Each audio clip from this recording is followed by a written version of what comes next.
Ma'am, আপনার পার্সেলটা এই যে এখানে সাইন করে দিন। আমার আরও 10টা জায়গায় ডেলিভারি বাকি আছে। সাইন তো করবই, কিন্তু পার্সেলের জন্য নয়, আমাদের নিকা নামায়। আর্য, তুই কি ভেবেছিস আমি তোকে এত সহজে ছেড়ে দেব? ম্যাম, আপনি অফিসের মাঝখানে এসব কি পাগলামি করছেন? স্টাফরা শুনলে কি ভাববে? আমি আপনার কলেজের 2 বছরের জুনিয়র ছিলাম বলে কি এখন যা ইচ্ছে তাই করবেন? জুনিয়র ছিলি বলেই তো তোর ওপর আমার অধিকার বেশি। তুই যখন আমাদের ফেয়ারওয়েলের গিটার বাজিয়ে গান গাইছিলি সেদিন থেকেই তুই আমার। আজ এই অফিসেই কাজে ডেকেছি, তোকে বিয়ে করেই আমি আজ বাড়ি ফিরবো। অনামিকা আপু, আপনার মাথা ঠিক আছে তো? আমি একটা মেসে থাকি, পার্ট টাইম ডেলিভারি করি। আমার অসুস্থ মা বাসায় আমার পথ চেয়ে বসে আছেন। আমি কোনোভাবেই আপনাকে বিয়ে করতে পারবো না। আমার একটা বড় শারীরিক সমস্যা আছে। আমি কোনো দিন বাবা হতে পারবো না। আনিকা এবার কেবিনের দরজা লাগিয়ে দেয়। আর্যর কথা শুনে একটু না দমে বলে, বাবা হতে পারবি না তো কি হয়েছে? আমি কি তোকে বাচ্চার জন্য বিয়ে করছি?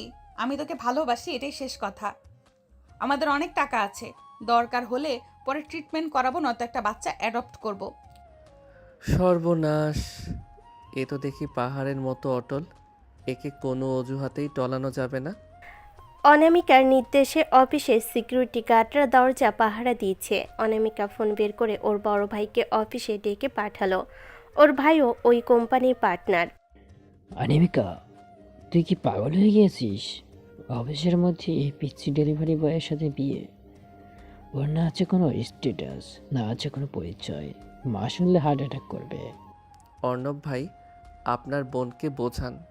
আমি একদম রাস্তার ছেলে। আমার নিজের একটা ঘর পর্যন্ত নেই। ওনাকে আমি খাওয়াবো কি? আমি তো নিজেই মায়ের ওষুধের টাকা জোগাতে হিমশিম খাই। অনামিকা টেবিল থেকে একটা কাচের পেপার ওয়েট হাতে নিয়ে বলে, ভাইয়া, তুমি যদি এই বিয়েতে সায় না দাও তবে আমি আজই নিজের কপাল ফাটিয়ে পুলিশে খবর দেব যে তোমরা সবাই মিলে আমাকে টর্চার করছো। কাজী সাহেব, আপনি আগে কাগজ বের করেন। বোনের এমন মারমুখী রূপ দেখে অর্ণব ভয় পেয়ে গেল। সে জানতো অনামিকা যা বলে তা করেই ছাড়ে। বাধ্য হয়ে সে কাজীকে ইশারা করলো। আর্য চোখে তখন পানি। সে ভাবল, আল্লাহ, মায়ের জন্য ওষুধ কিনতে এসে আমি নিজে কোন বিপদে ফেসে গেলাম। এরপর নিকা করানো হলো। আর্যর মাথায় বন্দুক ঠেকানো ছিল, তাই সে বাধ্য হয়ে বিয়ে করলো। নিকা শেষ হওয়ার পর অনামিকা জয়ের হাসিতে আর্যর কপালে একটা চুমু দিতে চাইল, কিন্তু আর্য রাগে মুখ ফিরিয়ে নিল। সে কেবিন থেকে বের হতে চাইলে আনিকার ভাই বাধা দিল। শোন ছোকরা, আমার বোনের কপাল ভালো যে তোকে পছন্দ করেছে। এখন থেকে সাবধানে থাকবি, একটু তেরাবি করলে তোকে গুম করে দিব।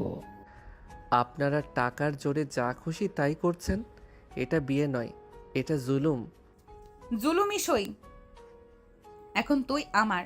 চল, আগে তোকে ড্রেস কিনে দিব, তারপর বাসায় নিয়ে যাব। আনিকা আর্যর হাত ধরে টেনে নিচে নামিয়ে ওর দামি গাড়িতে বসালো। আর্যর ফোনটা তখন অনবরত বাজছে। স্ক্রিনে ভেসে উঠছে মা। আর্যর বুকটা কেঁপে উঠল। মায়ের শরীর ভালো নয়। এ সময় সে বাসে না ফিরলে মা দুশ্চিন্তা করবেন। সে অনামিকাকে অনেক অনুরোধ করে বলল, আপু, আমার মা খুব অসুস্থ। আমাকে একবার বাসায় যেতে দিন। আমি প্রমিস করছি আমি পালাবো না। মায়ের ওষুধগুলো দিয়ে আমি নিজেই আপনার কাছে আসব। তুই যে পালাবি না তার গ্যারান্টি কি? আমার মায়ের কসম, আমি পালাবো না। আপনি চাইলে আপনার গার্ড আমার সাথে পাঠান। অনামিকা নিজের এক বিশ্বস্ত গার্ডকে আর্যের সাথে পাঠালো। আর্য বাসে গিয়ে মাকে ওষুধ খাইয়ে শান্ত করলো, কিন্তু মা যখন আর্যর পাঞ্জাবিতে আতরে ঘ্রাণ পেলেন আর আর্যর চোখে পানি দেখলেন, তিনি অবাক হয়ে গেলেন। আর্য কিছু না বলে চুপচাপ মায়ের কোলে মাথা রেখে শুয়ে রইল। সে বুঝতে পারছে না যে সে তার মায়ের থেকে এক বিশাল বড় পরিচয় গোপন করে রেখেছে। আর্য আসলে সাধারণ কোনো ছেলে নয়। তার মা দেশের একজন নামকরা প্রাক্তন বিজ্ঞানী, যিনি এখন অসুস্থতার কারণে আড়ালে আছেন।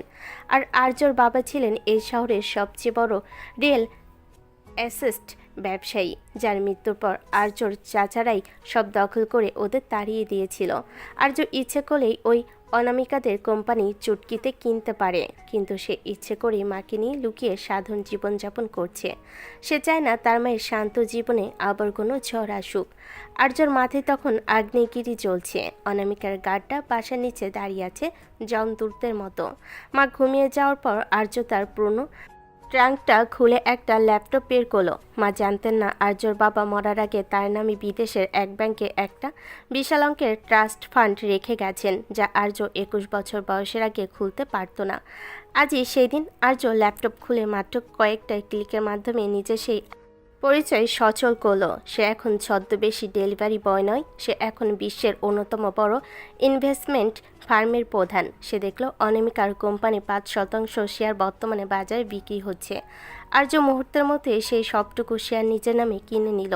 এখন সে অনামিকার অফিসের একজন অন্যতম বড় শেয়ার হোল্ডার। পরের দিন রাতে অনামিকা নিজের জিপ নিয়ে আর্যর বাসার সামনে হাজির। আর্য সাদা একটা টি শার্ট আর জিন্স পরে নিচে নেমে এলো। অনামিকা ওকে দেখে ভুরু কুচকে বলল, এই যে ডেলিভারি বয় সাহেব, যে ময়লা জামা পরে আমার বাড়িতে যাবে, লোকে দেখলে ভাবে আমি অফিসের পিয়নকে ধরে নিয়ে এসেছি। এই নে, এই ব্র্যান্ডেড স্যুটটা পরে আয়।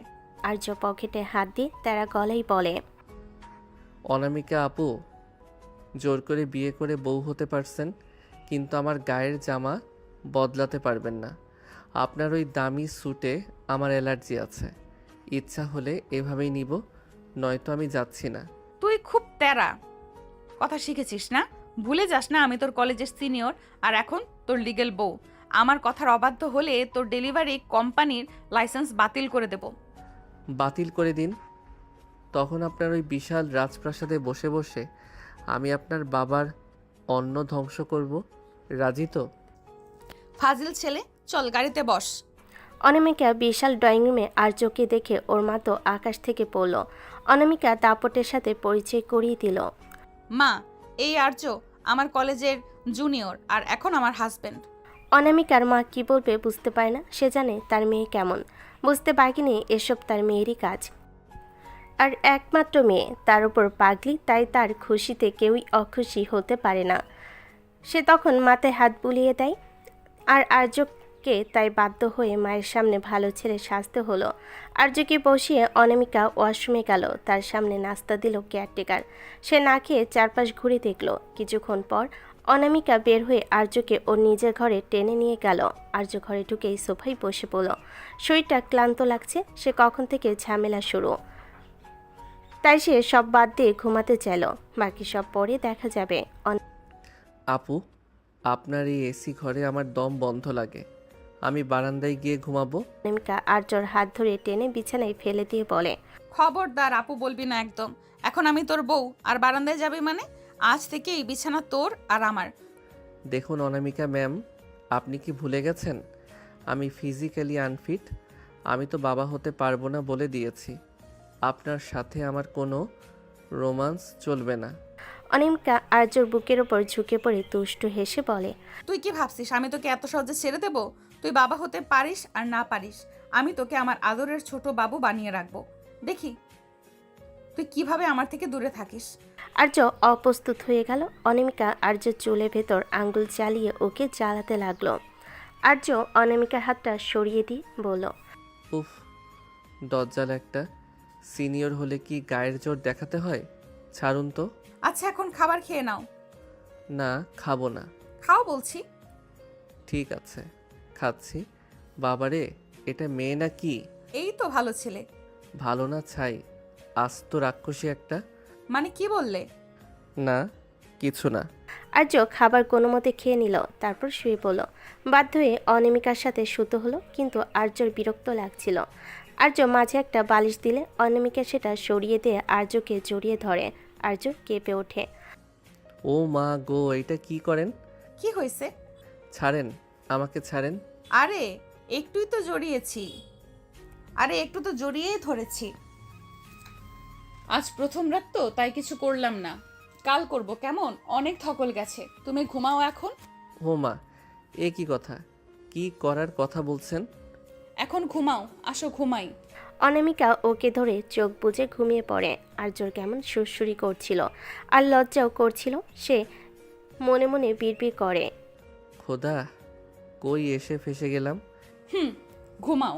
একটু পরে অনামিকা ঘুমিয়ে পড়ে। আর্য লাফিয়ে ওঠে, কারণ অনামিকা নাক ডাকছে। আর্য হাসবে না কাঁদবে বুঝে না। এ কি, হে তো দেখি নাক ডাকে। না, ঘুমাই এবার। আর্য ঘুমিয়ে পড়ে। পরদিন সকালে অনামিকা আর্যকে জোর করে তার অফিসে নিয়ে গেল। সে চাইল আর্যকে তার পিএস হিসাবে নিয়োগ দিতে, যাতে সারাক্ষণ নজরে রাখতে পারে। অফিস মিটিং রুমে যখন বড় ইনভেস্টরদের নাম ঘোষণা করা হচ্ছিল, অনামিকা তখন আর্যকে একটা ফাইল দিয়ে বলল। এই ফাইলটা ধর আর সবার জন্য কফি নিয়ে আয়। আর্য অবাক হয়ে তাকালো। এই মেয়েটার রূপ পরিবর্তন করে ফেললো। কাল রাতে তো তুমি করে কথা বললো, এখন আবার? ঠিক তখন অফিসের জেনারেল ম্যানেজার ঘরে ঢুকে চিৎকার করে বলল, আমাদের কোম্পানির 5% শেয়ার কাল রাতে কেউ একজন কিনে নিয়েছে। তিনি এখন আমাদের বোর্ড অফ মেম্বারের একজন। সবাই অবাক। অনামিকা বলল, ঠিক কে সেই লোক? তখনই আর্য কফির কাপটা টেবিলে ধপাস করে রেখে অনামিকার পাশের চেয়ারে বসে পড়ল। পা তুলে টেবিলের ওপর দিয়ে বলল, সেই লোকটা আমি, অনামিকা ম্যাম, আপনার নতুন শেয়ার হোল্ডার এবং আপনার হাজব্যান্ড। পুরো মিটিং রুম স্তব্ধ। অনামিকার মুখ হা হয়ে গেল। আর্য, তুই তুই এই টাকা কোথায় পেলি? তুই না ডেলিভারি বয়? ডেলিভারি বয় ছিলাম শখ করে, কারণ আমার মা সাধারণ জীবন পছন্দ করেন, কিন্তু আপনি আমাকে দামি স্যুট পরাতে চেয়েছিলেন না। এই নিন, এখন আমি আপনার কোম্পানির সিদ্ধান্ত নেব। আর হ্যাঁ, এখন থেকে আপনি আমাকে স্যার বলে ডাকবেন, কারণ বোর্ডে আমার ভোট ছাড়া আপনার কোনো প্রজেক্ট পাস হবে না। অনামিকা যেন আকাশ থেকে পড়ল। সে কিছুই বুঝতে পারছে না কি থেকে কি হলো, তবে এটাও বুঝতে পারছে যে তার বোঝার বড় ভুল ছিল। সে আর্যকে চিনতে ভুল করেছে। নিজেকে যেন তার বিশ্বাস করতে মন চাইছে। অনামিকা তখনই রেখে সেখান থেকে বের হয়ে যায়। অফিস থেকে ফেরার পথে অনামিকা গাড়িতে একটা কথা বলল না, ওর আগে লাল হয়েছিল। বাসে ঢুকে সে আর্যর গলা চেপে ধরল। আর তুই আমাকে ধোকা দিচ্ছিস আর্য? তুই এত বড়লোক হয়েও কেন নাটক করলি? তুই আর্য গলা ছাড়িয়ে অনামিকাকে দেওয়ালের সাথে চেপে ধরে। আমি নাটক করিনি আপু, আমি শুধু দেখতে চেয়েছিলাম আপনি আমার টাকার প্রেমে পড়েন নাকি আমার ব্যক্তিত্বের। আপনি তো জোর করে বিয়ে করলেন, এখন সামলান এই কোটিপতি জামাইকে। খুব শয়তান হয়ে গেছিস। দাঁড়া, তোকে আজ এমন শাস্তি দেব যে সে আর কিনা ভুলে যাবে। বলে অনামিকা আর্যর কানে একটা থাপ্পড় দিয়ে বকতে বকতে ওয়াশরুমে চলে গেল। আর্য কানে হাত দিয়ে হাসতে হাসতে ভাবল, বউটা যেমন দজ্জাল, তেমনই কিউট, তেমনই পাগল, কিন্তু খেলা তো কেবল শুরু। কিন্তু আর্যর উপর অনামিকার রাগ যেন আরও কয়েকগুণ বেড়ে গেল। কিছুক্ষণ পর আর্য ড্রয়িং রুমে আয়েশ করে বসে ল্যাপটপে কাজ করছে, আর অনামিকা দূর থেকে ওর দিকে অগ্নিদৃষ্টিতে তাকিয়ে আছে। আর্য ল্যাপটপ থেকে চোখ না সরিয়েই বলে, এভাবে তাকিয়ে থাকলে কিন্তু নজর লেগে যাবে অনামিকা ম্যাম। চোখের পলক ফেলুন, নয়তো রাতে স্বপ্ন দেখে ভয় পাবেন। অনামিকা গটগট করে আর্যর সামনে এসে দাঁড়ায়। তোর সাহস তো কম না? অফিসের সবার সামনে আমাকে ম্যাম বলে অপমান করিস, আবার ঘরে এসে নবাবে দেখাচ্ছিস। ল্যাপটপ বন্ধ কর বলছি। আমি এখন অফিসের কাজ করছি, আপনার কোম্পানির লস ঠেকাতে আমার এই কাজটা খুব জরুরি, তাই ডিস্টার্ব করবেন না। অনামিকা আর কোনো কথা না বলে আর্যর হাত থেকে ছো মেরে ল্যাপটপটা কেড়ে নিল এবং সোফার অন্য প্রান্তে ছুঁড়ে ফেলে দিল। আর্য অবাক হয়ে তাকালো। আপনি কি পাগল হয়ে গেছেন? ওটা ভেঙে গেলে কয়েক কোটি টাকার ডিল হাতছাড়া হবে।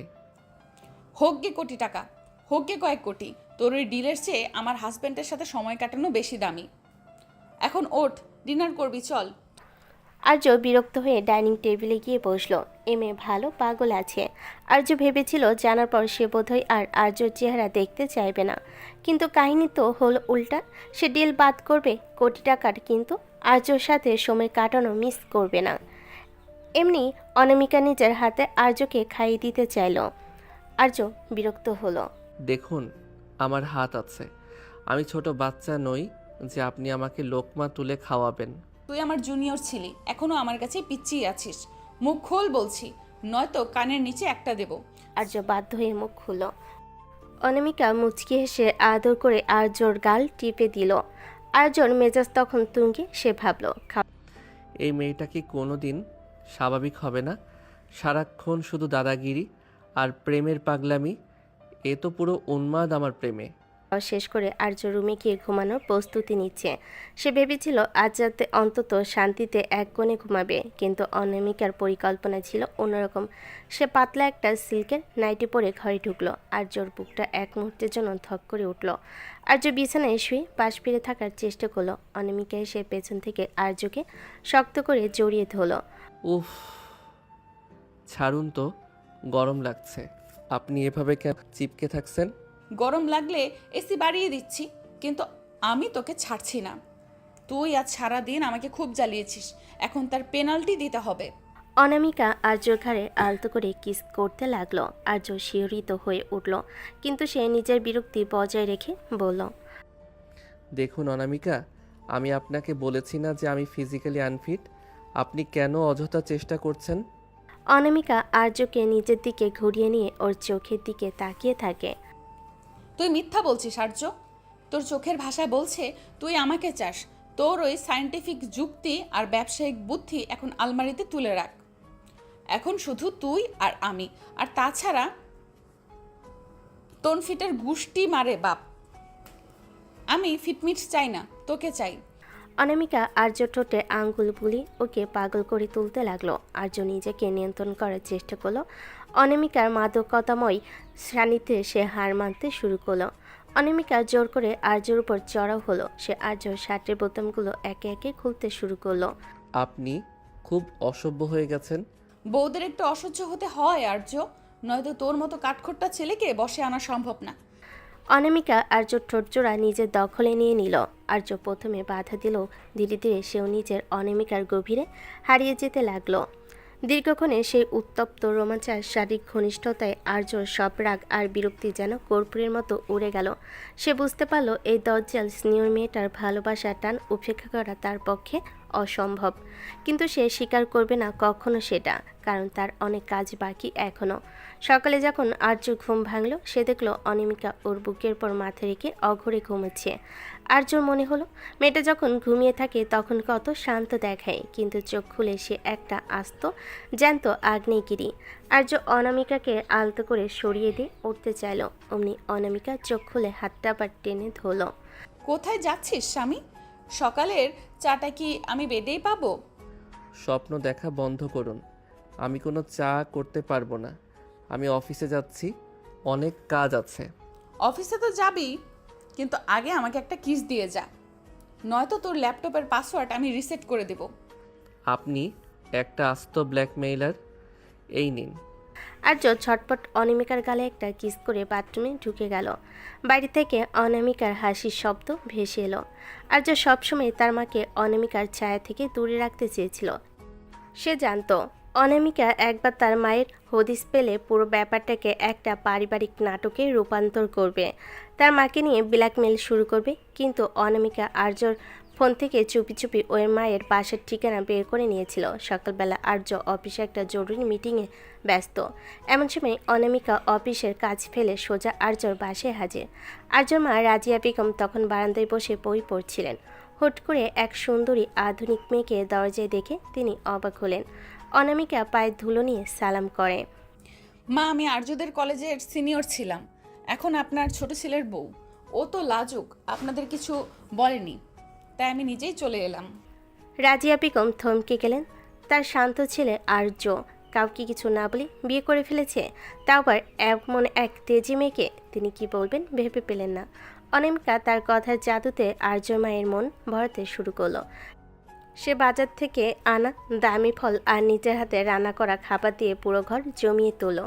দুপুরে আর্য বাসে ফিরতে দেখলো দরজার সামনে অনামিকা সে পরিচিত হিল জুতো জোড়া।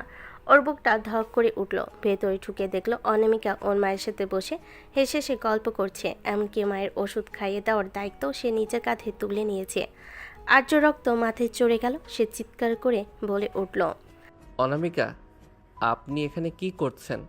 আপনার সাহস হয় কি করে আমার অনুমতি ছাড়া আমার বাসায় ঢোকার? মায়ের সামনে আর্যকে এতটা উত্তেজিত দেখে রাজিয়া বেগম অবাক হলেন। আর্য, ও তোমার বউ, এভাবে কেন কথা বলছিস? মেয়েটা কত লক্ষ্মী, আমাকে কত সময় দিল। মা, তুমি চেনো না একে। ও কোনো লক্ষ্মী মেয়ে না, ও একটা জেদি ব্ল্যাকমেইলার। অনামিকা, এখনই আমার বাসা থেকে বের হন। অনামিকা শান্ত হয়ে উঠে দাঁড়ালো। তার চোখে তখন এক ধরনের বিদ্রুপের হাসি।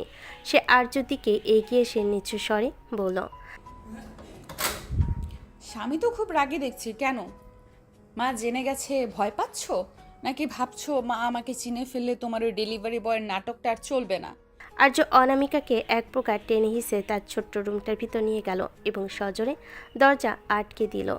আর্য দাঁতে দাঁত চেপে বলল, আপনার সমস্যা কি অনামিকা? আমার লাইফটা কি আপনার অফিসের ফাইল যে যখন খুশি উল্টাপাল্টা করবেন? কেন আমার মাকে এর মধ্যে টানলেন? অনামিকা আর্যর পাঞ্জাবির কলা ধরে নিচের দিকে টেনে নেয়। তোর লাইফ এখন থেকে আমার লাইফ আর্য। তুই আমাকে বিয়ে করেছিস, ভুলে যাস না। তুই আমাকে লুকিয়ে রাখবি আর আমি সেটা মেনে নেব? আমি তোকে সবার সামনে নিজের করে পেতে চাই। ভালোবাসা মানে দখলদারি নয় অনামিকা। আপনি বড়লোক বলে কি যা খুশি তাই করবেন? আমি আপনাকে ঘৃণা করি আপনার এই ব্যবহারের জন্য। ঘৃণা শব্দটা শুনে অনামিকার চোখ জলজল করে উঠল। সে আর্যকে ধাক্কা দিয়ে খাটের উপর ফেলে দিল এবং ওর উপরে চড়ে বসল। ঘৃণা করিস? কতটুকু ঘৃণা করিস দেখি। যত ঘৃণা করবি তত বেশি তোকে আমি কাছে টানবো। তুই কি ভেবেছিস চিল্লাইলে আমি ভয় পাবো? এই যে শোন, আজ থেকে আমি এখানেই থাকবো, তোর এই ছোট্ট ঘরে তোর সাথে। অসম্ভব। আমার মায়ের এখানে শান্তি দরকার। আপনি এখানে থাকলে তিলকে তাল করবেন। শান্তি তো আমি দেবই দেব মাকে, আর তোকে দেব অশান্তি। অনামিকা আর্যর উপর ঝুঁকে পড়ে ওর টি শার্টের নিচে হাত ঢুকিয়ে দিল। আর্য মুসরামুসি করতে লাগলো। ছাড়ুন অনামিকা, মা পাশের রুমে আছে, একটু তো লজ্জা পান। মা তো জানি আমরা বিবাহিত, লজ্জা পাওয়ার কি আছে? আর তুই যত বেশি ছটফট করবি আমি তত বেশি তোকে কষ্ট দেব। অনামিকা আর্যর কানে কামড় দিয়ে ধরল। আর্য ব্যথায় আর উত্তেজনায় কুঁকড়ে গেল। অনামিকা ওর ঠোঁটজোড়া কামড়ে ধরে এমনভাবে কিস করতে লাগলো যেন ও আর্যর সব রাগ শুষে নিতে চায়। আর্যর বিরক্তি তখন অন্য উচ্চতায়। সে রাগ করে অনামিকাকে দুহাতে জড়িয়ে ধরে ঝামটা মারল, কিন্তু অনামিকা ওর গায়ের উপর লেপ্টে রইল। আর্য হাঁপাতে হাঁপাতে বলল, আপনি আপনি একটা জঙ্গলি মেয়ে, সিনিয়র হয়েও আপনার কোনো জ্ঞান নেই। জ্ঞান নেই বলেই তো তোকে কবজা করেছি। এখন চুপচাপ পড়ে থাক, নয়তো মাকে ডাক দিয়ে বলবো তুই আমাকে মারছিস। আর্য অসহায়ভাবে সিলিংয়ের দিকে তাকিয়ে রইল। এই তেজি বইয়ের হাত থেকে তার মুক্তি নেই। রাতের অন্ধকারে অনামিকা আর্য বুকের পশম নিয়ে খেলা করতে করতে ফিসফিস করে বলল, কাল থেকে আমরা একসাথেই অফিসে যাব, আর হ্যাঁ, মাকেও আমাদের সাথে ওই বড় বাড়িতে নিয়ে যাব। আর্য কোনো উত্তর দিল না। সে শুধু ভাবল, তার মা যদি কোনোভাবে জানতে পারে যে আর্যর বাবার খুনি আর এই অনামিকার পরিবারের মধ্যে কোনো যোগসূত্র আছে, তবে কি হবে? যদিও আর্য সেটা কাউকে বলেনি। আসলে আর্যকে অনামিকা জোর করে বিয়ে করেনি। আর্যই ইচ্ছে করে বিয়ে করেছে অনামিকা, সেটা জানতো না। মূল কারণ হলো আর্য প্রতিশোধ নেবে তার বাবার খুনির, কিন্তু অনামিকা তাদের জোর করতে থাকলো অনামিকার বাড়িতে উঠতে। অনামিকার জেদের কাছে হার মেনে আর্য তার মাকে নিয়ে অনামিকার সেই রাজপ্রাসাদে উঠতে বাধ্য হলো। আর্যর মা ভাবছেন তার ছেলে বড় ঘরের মেয়ে বিয়ে করে সুখে আছে, কিন্তু আর্যর বুকের ভেতর তখন প্রতিশোধের আগুন জ্বলছে। সে জানে এই শহরে তার বাবার সেই পুরনো বিজনেস পার্টনার দিগন্ত শিকদার বাস করে, যে বিশ্বাসঘাতকতা করে আর্যর বাবাকে নিঃস্ব করে দিয়েছিল। আর তার মুখোমুখি হতে পারবে একমাত্র অনামিকাকে বিয়ে করে, কারণ অনামিকার পরিবারের সাথে তার যোগাযোগ আছে। সে অনামিকাদেরই বিজনেস পার্টনার, অনামিকার ভাই অর্ণবের পার্টনার, এবং অর্ণবও এতে জড়িত। নতুন বিশাল বেডরুম, চারিদিকে সাজানো গোছানো, কিন্তু আর্যর মন পড়ে আছে তার পুরনো ডায়েরিতে। অনামিকা ঘরে ঢুকে দেখল আর্য জানালার পাশে দাঁড়িয়ে সিগারেট টানছে, যা সে সাধারণত করে না। অনামিকা পেছন থেকে জড়িয়ে ধরে। আমার রাজপ্রাসাদ কি তোমার পছন্দ হচ্ছে না স্বামী? নাকি এখনো ওই ছোট ঘরটার মায়া ছাড়তে পারোনি? টাকার চাকচিক্য আমাকে কোনোদিন টানে না অনামিকা। আপনি জোর করে আমাকে এখানে এনেছেন ঠিকই, কিন্তু আমার মনটাকে কোনোদিনও এই চার দেয়ালে বন্দি করতে পারবেন না। অনামিকা রেখে আর্যর হাতের সিগারেটটা কেড়ে নিয়ে ছুঁড়ে ফেলে দিল। সে আর্যর কলার ধরে দেওয়ালের সাথে চেপে ধরে। মন আমি বুঝি না, আমি শুধু বুঝি তুই আমার। আজ আমাদের এই নতুন বাড়িতে প্রথম রাত, আর তুই কিনা উদাসীন হয়ে থাকবি? আমি কি তোর কাছে এতটাই ফেলনা অনামিকা আর্য শার্টের বোতামগুলো ছিঁড়ে ফেলল। তার চোখে তখন নেশা আর অধিকার বোধের আগুন। সে আর্য বুকের উপর নখ দিয়ে আঁচড় কাটতে কাটতে বলল, আজ রাতে আমি তোকে এক মুহূর্তের জন্য শান্তিতে থাকতে দিব না। তুই যত দূরে যেতে চাইবি আমি তোকে ততটাই পিষে ফেলবো। আর্য বিরক্তি তখন চরমে, কিন্তু অনামিকার শরীরের উষ্ণতা আর সেই তীব্র ঘ্রাণ তাকে দিশেহারা করে দিচ্ছিল। অনামিকা আর্য ঠোঁটজোড়া নিজের দখলে নিয়ে নিল। আর্য রাগ তখন কামনেই রূপ নিল। সে অনামিকাকে পাজকোলা করে বিছানায় আশ্রে ফেল। সিনিয়র আপু হওয়ার অনেক শখ আপনার, তাই না? আজ বুঝবেন সিনিয়র হওয়ার জ্বালা কত। সেই রাতে অনামিকার সব দাপট আর্যর পুরুষত্বের কাছে মিলান হয়ে গেল। আর্য অনামিকাকে খাটে ফেলে পাগলের মতো আদর করতে লাগলো। অনামিকা ঘুণাক্ষেরও বুঝতে পারেনি আর্য হঠাৎ এমন রূপ নেবে।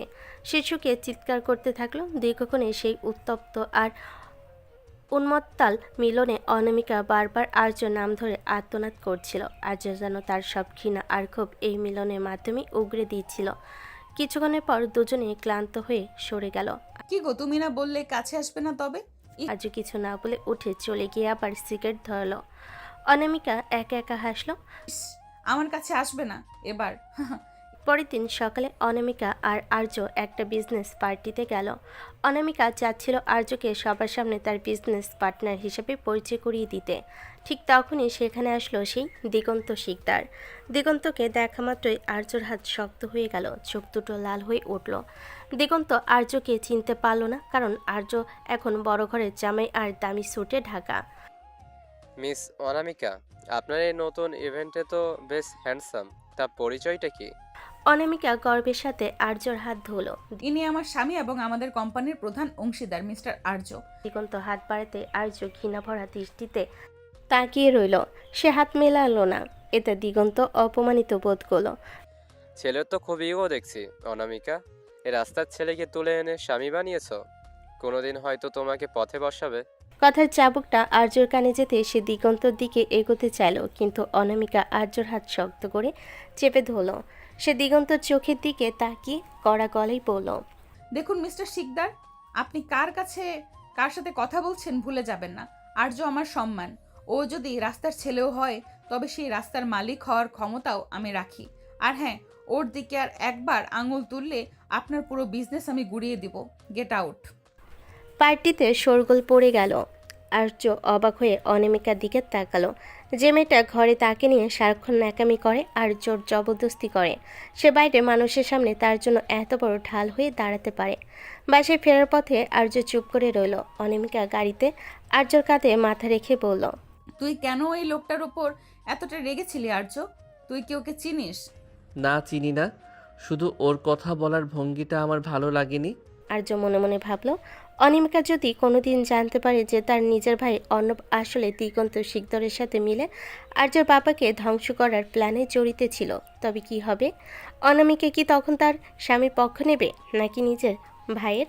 তবে তাকে ধীরে ধীরে এগোতে হবে। এরপর বেশ কিছুদিন কেটে যায়। আর্যর দিনকাল এখন এক অদ্ভুত রুটিনে চলছে। সকালে অফিসে অনামিকার তেরা কথা সহ্য করা, আর রাতে অনামিকার কামকার আদরে অত্যাচারের শিকার হওয়া।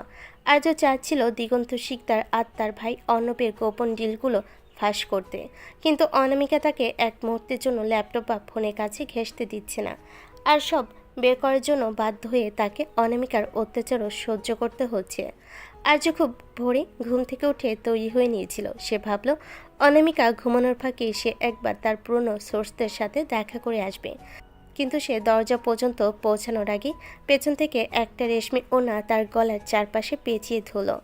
অনামিকা ওড়নাটা টেনে আর্যকে নিজের কাছে এনে বলে, কোথায় পালানোর চেষ্টা হচ্ছে মিস্টার হাজবেন্ড? আমি ঘুমালে কি তুমি ডানা গজিয়ে উড়ে যাবে ভেবেছিলে? আর্য বিরক্ত হয়ে ওড়না ছাড়ানোর চেষ্টা করে। উফ, অনামিকা ছাড়ুন তো, আমার একটা জরুরি কাজ আছে।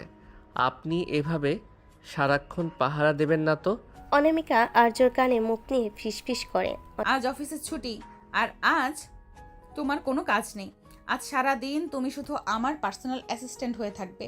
চলো আগে আমাকে শাওয়ার নিতে হেল্প করবে। আপনি কি পাগল হয়ে গেছেন? আপনি বড় হয়েছেন, নিজের কাজ নিজে করতে পারেন না? আমি বাথরুমে যাব না। যাবে না মানে? ভুলে গেছো কাল রাতে কি প্রমিস করেছিলে? বলেছিলে না আমি যা বলবো তাই করবে? এখন চলো। অনামিকা গায়ের জোরে আর্যকে টেনে বাথরুমে নিয়ে গেল। বিশাল বাথরুমটা তখন সুগন্ধি ফেনা আর গোলাপের পাপড়িতে ভরা। আর্য পালাতে চাইল, কিন্তু অনামিকা দরজায় পিঠ দিয়ে দাঁড়িয়ে দুষ্টু হাসল। সে আর্যর দিকে এগিয়ে এসে ওর শার্টের কলার ধরে টান দিল। অনামিকা, এটা বাড়াবাড়ি হচ্ছে। আমি ভিজে গেলে অফিসে যাব কি করে? অফিস তো যাবেই না, আর ভিজে গেলে আমি মুছিয়ে দেব। বলে অনামিকা আর্যকে ধাক্কা দিয়ে বাথটবে পানিতে ফেলে দিল। আর্যর সাথে সাথে অনামিকা নিজও ভেতরে পড়ে গেল। ভেজা কাপড়ে অনামিকাকে তখন এক আদিম অপসরার মতো লাগছে। আর্য রাগটা তখন উত্তেজনায় রূপ নিতে শুরু করলো। অনামিকা আর্যর বুকের উপর ফেনা নিয়ে খেলা করতে করতে বলল, তুমি যতই গম্ভীর থাকো আর্য, আমি জানি তোমার ভেতরেও একটা আগ্নেয়গিরি আছে। দুজনেই তখন সেখানে দুজনকে আদর করতে থাকলো। তারপর আর্য বাধ্য হয়ে অনামিকাকে গোসল করিয়ে দিল। খোদা, আর কি কি করতে হবে? সব করাবো, তৈরি থাকো। গোসল সেরে বের হওয়ার পর আর্য ভাবলো এবার হয়তো রেহাই পাবে, কিন্তু অনামিকা এবার বায়না ধরলো আর্যকে রান্না করতে হবে। আমি রান্না করতে পারি না, আর আমাদের বাড়িতে তো বাবুর্চি আছে। আপনি কেন শুধু শুধু আমাকে খাটান? বাবুর্চির হাতের রান্না তো রোজই খাই। আজ আমি আমার স্বামীর হাতের খিচুড়ি খাবো। তুমি শুধু কাটাকুটি করে দেবে, আমি পাশে দাঁড়িয়ে ডেকোরেশন করে দেবো। রান্নাঘরে গিয়ে আর্য পেঁয়াজ কাটছে আর অনামিকা পেছন থেকে ওর কোমরে হাত জড়িয়ে ধরে কাঁধে থুতনি রেখে দাঁড়িয়ে আছে। অনামিকা, ছাড়ুন। পেঁয়াজ কাটতে গিয়ে আমার চোখে জল আসছে, আর আপনি এভাবে ডিস্টার্ব করলে হাত কেটে যাবে। অনামিকা আর্য ঘাড়ের উপর কিস করে আর হাত কাটলে আমি ব্যান্ডেজ করে দিব। আচ্ছা আর্য, তুমি এত কাঠখোট্টা কেন? একটা বারও তো পারো নিজের থেকে আমাকে জড়িয়ে ধরতে। আমি আপনার মতো ইমোশনাল ড্রামা করতে পারি না। আর তাছাড়া আপনি যেভাবে আমাকে জোর করে সব করান, তাতে ভালোবাসা তো দূরে থাক, বিরক্তি বেশি আসে। আর্যর এই রুক্ষ কথা শুনে অনামিকার মুখটা এক মুহূর্তের জন্য মিলান হয়ে গেল। সে আর্যকে ছেড়ে দিয়ে দূরে সরে দাঁড়ালো। বিরক্তি লাগে? ঠিক আছে, আজ থেকে আমি আর তোকে বিরক্ত করব না, তুই তোর মতো থাক। অনামিকা ঘর থেকে বেরিয়ে গেল। আর্যর বুকের ভেতর কেমন যেন একটা খচখচানি শুরু হলো। সে কি একটু বেশি বলে ফেলো? মেয়েটা তো শুধু তাকে একটু সময় দিতে চেয়েছিল। সারাদিন অনামিকা আর্যর সাথে একটাও কথা বলল না। এমনকি ডিনারের সময় সে নিজের ঘরে দরজা বন্ধ করে বসে রইল। আর্যর মা রাজিয়া বেগম এসে আর্যকে ধরলেন। আর্য, বৌমার সাথে কি ঝগড়া করেছিস? মেয়েটা বিকেল থেকে কিচ্ছু খায়নি, যা ওকে মানিয়ে আয়। আর্য অনিচ্ছা সত্ত্বেও অনামিকার ঘরে ঢুকলো। দেখলো অনামিকা বিছানে শুয়ে আছে, চোখ দুটো লাল। আর্য কাছে গিয়ে বসলো। অনামিকা, শুনুন, সরি, আসলে আমার মেজাজটা অন্য কারণে খারাপ ছিল। আপনি ডিনার করবেন না? অনামিকা কোনো উত্তর দিল না। আর্য যখন আবার ডাকতে গেল, অনামিকা হুট করে আর্যকে জড়িয়ে ধরে হাওমা করে কেঁদে দিল। তুই খুব খারাপ আর্য। আমি জানি তুই আমাকে মন থেকে মানতে পারিসনি। তুই শুধু তোর মায়ের জন্য আর আমার টাকার ভয়ে এখানে আছিস। তুই আমাকে ঘৃণা করিস। আর্য এবার আর নিজেকে ধরে রাখতে পারল না। সে অনামিকার চোখের পানি মুছে দিয়ে ওকে নিজের বুকের সাথে চাপটে ধরল। আমি আপনাকে ঘৃণা করি না অনামিকা, শুধু আপনার এই সিনিয়র ইমেজ আর জোর করাটা আমার ইগোতে লাগে। আসলে আমি আপনাকে পছন্দ করতে শুরু করেছি। পছন্দ করি শুনে অনামিকার কান্না থেমে গেল। সে ভেজা চোখে আর্যর দিকে তাকিয়ে দুষ্ট হাসি দিল। সত্যি? তবে তার প্রমাণ দাও। বলে অনামিকা আর্যকে বিছানায় শুয়ে দিল। তার রোমান্টিক পাগলামি আবার শুরু হলো। সে আর্যর ঠোঁট জোড়া নিজের দখলে নিয়ে নিল। আর্য এবার আর বাধা দিল না। সে নিজেও অনামিকার উন্মত্তায় ভালোবাসে সাড়া দিল।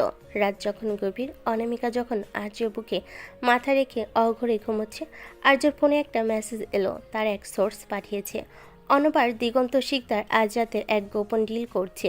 জায়গাটা ও পুরনো গোডাউন। আর্যর চোল শক্ত হয়ে এলো। রাত তখন, আর এটা পুরো প্রাসাদ নিস্তব্ধ। আর্য খুব সাবধানে অনামিকার জড়িয়ে থাকা হাতটা সরিয়ে দিল। অনামিকার গভীর ঘুমে ওর চেহারায় একটা প্রশান্তি। আর্য এক মুহূর্তের জন্য খারাপ লাগলো, কিন্তু পরক্ষণেই দিগন্ত শিকদারের সেই নোংরা হাসির কথা মনে পড়তেই ওর রক্ত টকবক করে ফুটতে শুরু করলো। আর্য একটা কালো হুডি পরে কোমরে একটা ছোট্ট ছোড়া গুজে নিঃশব্দে জানালার পাইপ বেয়ে নিচে নেমে এলো। ও জানতো সদর দরজা দিয়ে গেলে গার্ডরা অনামিকাকে খবর দিয়ে দিবে। শহরের শেষ প্রান্তে সেই পুরনো পরিত্যক্ত গোডাউনে আর্য আড়ালে দাঁড়িয়ে দেখলো অনামিকার ভাই অর্ণব আর দিগন্ত শিকদার হ্যান্ডশেক করছে। অর্ণব তোমার বোন তো? ওই রাস্তার ছেলেকে নিয়ে মেতে আছে। এই সুযোগে আমরা অনামিকার কোম্পানির সব গোপন তথ্য হাতিয়ে নেব। ও যখন টের পাবে তখন ওর আর কিছু বাকি থাকবে না। ডেভিড, আরে দিগন্ত দা, অনামিকা তো এখন বাসরাত কাটাতে ব্যস্ত। ও তো বুঝতেই পারছে না যে এ আর্য আসলে আমাদের জন্য একটা কাল হয়ে দাঁড়িয়েছে। ওটাকে সরিয়ে দেওয়ার ব্যবস্থা করো। অর্ণবের মুখ থেকে নিজের বোনকে ঠকানোর কথা শুনে আর্যর মাথা ঠিক রইল না। ও অন্ধকার থেকে বেরিয়ে এলো, হাতে একটা লোহার রড। কাকে সরানোর কথা বলছেন অর্ণব ভাই? আপনার নিজের বোনকে পথে বসিয়ে আপনি সুখী হবেন? দিগন্ত আর অর্ণব চমকে উঠল। আর্যর চোখের দৃষ্টি তখন ওই এতই শীতল যে দিগন্তের মতো খুনিও এক মুহূর্তের জন্য কেঁপে উঠল। গার্ডদের উপর ভরসা করা ছেড়ে দিন। আমি অনেক আগে আপনাদের এই নোংরা খেলার কথা জেনে গেছি। আর্য কোনো কথা না বাড়িয়ে ঝাঁপিয়ে পড়ল দিগন্তর ওপর। রড দিয়ে দিগন্তর হাতে সজোরে আঘাত করলো। দিগন্তর চিৎকার গোডাউনের দেওয়ালে প্রতিধ্বনিত হলো। অর্ণব তখন ভয়ে কাঁপছে। ঠিক সেই মুহূর্তে গোডাউনের বাইরে কয়েকটা গাড়ির হেডলাইটের আলো পড়ল। পুলিশ আর গার্ডদের সাথে গাড়ি থেকে নামলো অনামিকা। অনামিকা ঘরে আর্যকে না পেয়ে জিপিএস ট্র্যাক করে এখানে চলে এসেছে। ও যখন দেখলো রক্তমাখা রড হাতে দাঁড়িয়ে আছে আর ওর ভাই অর্ণব মাটিতে পড়ে আছে, ও চিৎকার করে উঠল। অর্ণব দৌড়ে এসে আর্যর হাত চেপে ধরে। আর আর্য, তুমি কি পাগল হয়ে গেছো? তুমি আমার ভাইকে মারতে চাচ্ছ? কি হচ্ছে এসব? অনামিকার এক হাত ছটকে সরিয়ে দিয়ে বলে, আপনার ভাইকে জিজ্ঞেস করুন তিনি আপনার সাথে কি বেইমানি করছিলেন। আপনার ভালোবাসার মানুষরা আপনাকে ধ্বংস করার প্ল্যান করছে, আর আপনি আসছেন আমার উপর দাদাগিরি করতে। অর্ণব যাই করুক, ও আমার রক্ত। ওর গায়ে হাত তোলার কে? তুমি ওর গায়ে হাত তোলার কে? তুমি চলো এক্ষুনি আমার সাথে বাসায়, এটা পুলিশে দেখবে। না, পুলিশ আসার আগেই আমি দিগন্ত শিকদারকে শেষ করব। ও আমার বাবাকে মেরেছে, আমার মাকে পথে বসিয়েছে। আজ এর বিচার আমি নিজেই করব। কি বলছো কি এসব? উনি তোমার বাবাকে মেরেছে? হ্যাঁ, আর আপনার ভাইও জড়িত আছে। অনামিকার মাথা ঘুরছে এসব শুনে। সে কি করবে বুঝতে পারল না। আর্য আবার দিগন্তর দিকে এগোতে চাইল, কিন্তু অনামিকা আর্যর সামনে এসে ঢাল হয়ে দাঁড়ালো। সে আর্যর কলা ধরে পাগলের মতো ঝাঁকাতে লাগলো। তুমি খুনি হতে পারো না আর্য, আমি তোমাকে খুনি হতে দেব না। তুমি যদি ওকে মারো তবে আগে আমার বুকের ওপর দিয়ে যেতে হবে। তুমি আমার কথা শুনছো না কেন? অনামিকা, বারবার সিনিয়রিটি দেখাবেন না। আমি আপনার কেনা গোলাম নই। আজ মাঝপথে বাধা দিলে আমি আপনার সাথেও সব সম্পর্ক শেষ করে দেব। পুলিশ দিগন্ত আর অর্ণবকে অ্যারেস্ট করে নিয়ে গেল। অনামিকা প্রভাবে অর্ণবকে আলাদা হেফাজতে রাখা হলো। বাসে ফেরার পর আর্য আর অনামিকার মাঝে এক বিশাল দেওয়াল তৈরি হলো। রুমে ঢোকার পর অনামিকা দরজা আটকে দিয়ে আর্যের উপর চড়া হলো। তুমি আমাকে একবারও কেন বললে না? তুমি আমাকে এত বড় কথা লুকালে কেন? তুমি কি আমাকে বিশ্বাস করো না? বিশ্বাস করব কিভাবে? আপনার ভাই আমার বাবার খুনিদের সাথে জড়িত। আপনি থাকলে হয়তো আবেগে সব নষ্ট করে দিতেন। আর আপনার এই ডমিনেটিং স্বভাব আমার একদম পছন্দ না। ডমিনেটিং? আমি তোমাকে ভালোবাসি বলে তোমাকে আগলে রাখতে চাই, আর তুমি সেটাকে ডমিনেশন বলছো? তুমি জানো না আমি তোমার জন্য কি কি করতে পারি? অনামিকা ডয়ের থেকে একটা ছোট্ট ছুরি বের করে নিজের কবজিতে ধরলো। ওর পাগলামি তখন চরমে। তুমি যদি এখন আমাকে বলো যে তুমি আমাকে ক্ষমা করে দিয়েছো আর আমাকে ছাড়া কোথাও যাবে না, তবে আমি এখনই এটা চালাবো। চালান। আপনার এই ইমোশনাল ব্ল্যাকমেল আমি কবে থেকে দেখে আসছি। আপনি ভাবছেন আমি ভয় পেয়ে আপনাকে জড়িয়ে ধরব? না অনামিকা, আজ আমি আপনার এই পাগলামির কাছে হার মানব না। আর্য অনামিকার হাত থেকে ছুরিটা কেড়ে নিয়ে ছুঁড়ে ফেলে দিল। এরপর ওকে শক্ত করে ধরে বিছানায় শুয়ে দিল। আর্যর স্পর্শে তখন কোনো কোমলতা ছিল না, ছিল এক ধরনের রুক্ষতা। আপনি কি ভেবেছেন শুধু রোমান্স আর জোর দিয়ে আমাকে বশ করবেন? আপনি ভুল ভাবছেন। এখন থেকে আমি আমার মতো চলবো। আপনি আমার উপর কোনো হুকুম চালাতে পারবেন না। অনামিকা কান্নায় ভেঙে পড়ল। সে আর্যর হাত জড়িয়ে ধরে মিনতি করতে লাগলো। আর্য, প্লিজ এমন কঠিন হয়েও না। আমি মরে যাব তোমাকে ছাড়া। আমি অর্ণবকে ত্যায্য করব, সব করব, শুধু তুমি আমাকে ছেড়ে যেও না। আর্য কোনো উত্তর দিল না। সে অনামিকাকে জড়িয়ে ধরল ঠিকই, কিন্তু ওর চোখে দৃষ্টি ছিল স্থির আর শীতল। সে বুঝতে পারছে এই লড়াইটা কেবল শুরু হলো। অনামিকা তাকে ভালোবাসে, কিন্তু এই ভালোবাসা যখন শৃঙ্খল হয়ে দাঁড়ায় তখন আর্য সেটা ভাঙতে দ্বিধাবোধ করবে না। সকাল হওয়ার আগে আর্য দেখলো অনামিকা ওর বুকে মুখ লুকিয়ে ফুপিয়ে কাঁদছে। আর্যর একটু মায়া লাগলো, কিন্তু ও নিজেকে শক্ত রাখলো। ও জানে অর্ণবকে জেল থেকে বের করার জন্য অনামিকা নিশ্চয়ই কোনো চাল চালবে, আর আর্য সেটা হতে দেবে না। সকালবেলা আর্য তৈরি হয়ে নিজের ল্যাপটপ নিয়ে বের হতে যাবে, তখনই রুমের ভেতর থেকে একটা বিকট শব্দ হলো।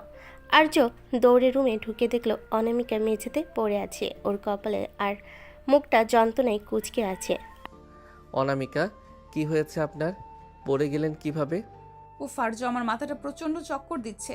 মনে হচ্ছে পৃথিবীটা লাটিমের মতো ঘুরছে। উফ, আমি মনে হয় আর বাঁচবো না। মাথা ঘুরলে মেঝেতে কেন? বিছানায় শুতে পারেন না? দাঁড়ান, আমি ডাক্তার ডাকছি। না, কোনো ডাক্তার না। ডাক্তার দেখলে আমার প্রেশার আরও বেড়ে যায়। তুমি শুধু পাশে বসো। মাগো, আমার হার্ট মনে হয় বন্ধ হয়ে যাচ্ছে। আর্য দীর্ঘশ্বাস ফেলে অনামিকাকে পা জকলা করে বিছানায় শুয়ে দিল। ও বুঝতে পারছে এটা অনামিকার কোনো নতুন ড্রামা, কিন্তু মায়ের কথা ভেবে ঝুঁকি নিতে পারছে না। অনামিকা শুয়ে শুয়ে মিটমিট করে হাসছে। আর্য পাশে বসে কপালে জলপট্টি দিতে শুরু করলো। আর্য, আমার খুব শীত করছে। এসিটা বন্ধ করে আমাকে একটু জড়িয়ে ধরবে? ডাক্তাররা বলে হিউম্যান টাচ নাকি সব রোগের ওষুধ। ডাক্তাররা বলে নাকি আপনি বলছেন? এসি বন্ধ করলে আমি ঘেমে ভূত হয়ে যাব।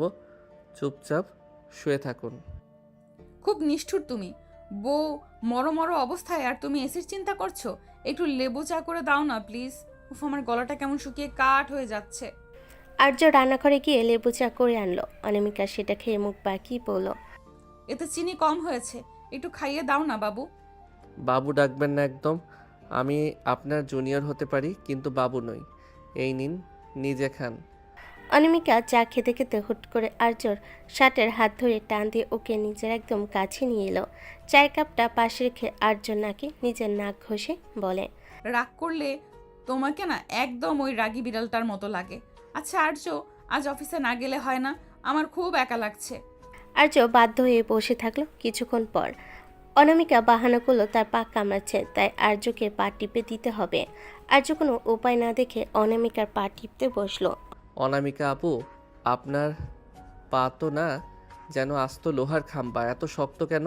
অনামিকা পা দিয়ে আর্যকে একটা হাতকা লাথি মেরে, বউয়ের পা নিয়ে মশকরা ইয়ার কি না করে ভালো করে টিপে দাও। আর শোনো, আজ রাতে কিন্তু আমি খিচুড়ি খাবো না। তুমি আমার জন্য পিৎজা অর্ডার করবে আর নিজের হাতে স্লাইস করে খাইয়ে দেবে। পিৎজা খেলে আপনার প্রেশার আরও বাড়বে।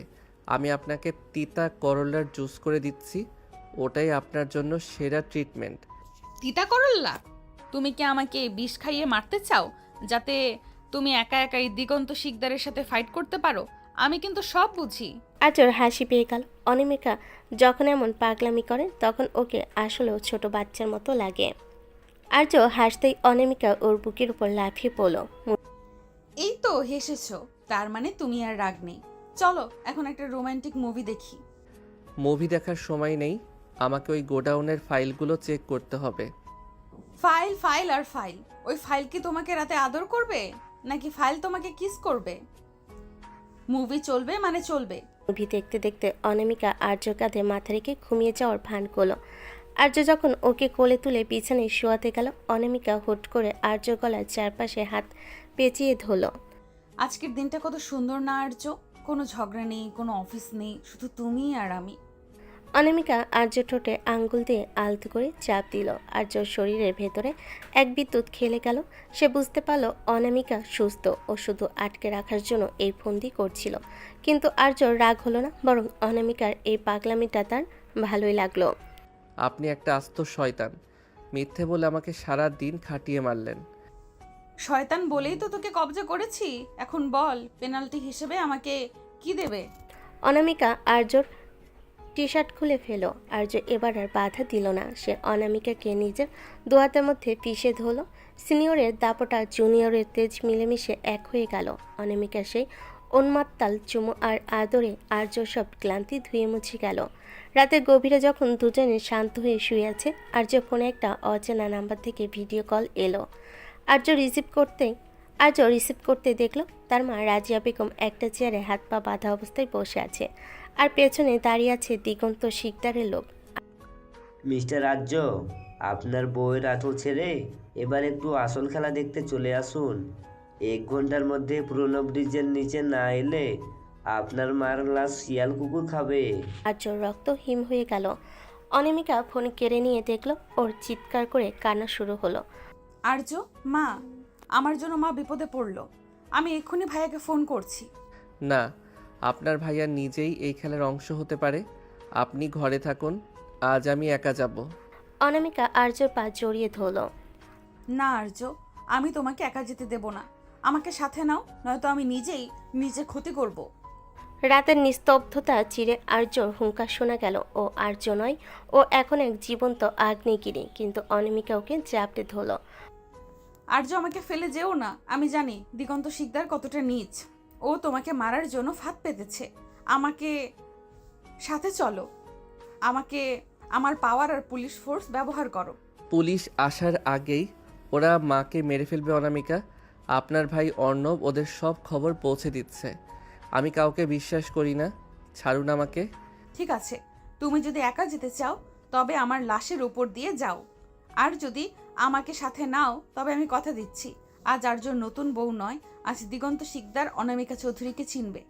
অনামিকার চোখে সেই আগুন দেখে আর্য আর ওকে না করতে পারল না। ও আলমারি থেকে নিজের পুরনো বাইকের চাবি আর একটা ধারালো ছুরি নিয়ে বের হলো। অনামিকা ও স্যুটের উপর একটা জ্যাকেট টেনে নিয়ে আর্যর বাইকের পেছনে গিয়ে বসলো। পুরনো ভাঙ্গা ব্রিজের নিচে চারিদিকে আবছা অন্ধকার। মাঝখানে একটা খুঁটির সাথে আর্যর মা রাজিয়া বেগমকে বেঁধে রাখা হয়েছে। দিগন্ত শিকদার ওখানে সোফায় বসে মদ আর হাসছে। কি রাজিয়া ভাবি, আপনার ছেলে তো বড় লোকের জামাই হয়ে আপনাকে ভুলে গিয়েছে। আজ দেখে আপনার সে সুপুত্র আপনাকে বাঁচাতে আসে কিনা। ঠিক তখনই বাইকের গগন বিদারী শব্দে পুরো এলাকা কেঁপে উঠল। আর্য বাইক থেকে নেমেই পাগলের মতো দৌড়ে আসতে চাইল, কিন্তু চারপাশ থেকে 4-5 জন গুন্ডা ওকে ঘিরে ধরল। দিগন্ত, হিম্মত থাকলে আমার সাথে লড়াই কর। আমার মার গায়ে হাত দিলে তোকে আমি জ্যান্ত কবর দেব। আরে বাহ বাহ, ডেলিভারি বয় তো তেজ অনেক। অর্ণব দেখ তোর জামাইবাবু কি বলছে। অন্ধকার থেকে অর্ণব বেরিয়ে এলো, ওর হাতে একটা পিস্তল। অনামিকা এটা দেখে নিজের জায়গায় থমকে গেল। ও ভাবতেও পারেনি ওর নিজের ভাই এতটা নিচে নামবে।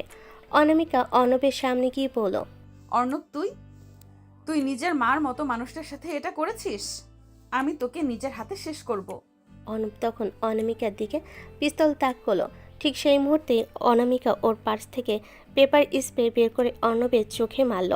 অর্ণব ব্যথায় কুকড়ে যেতেই অনামিকা ওকে একটা সজোরে চড় মেরে পিস্তলটা কেড়ে নিল।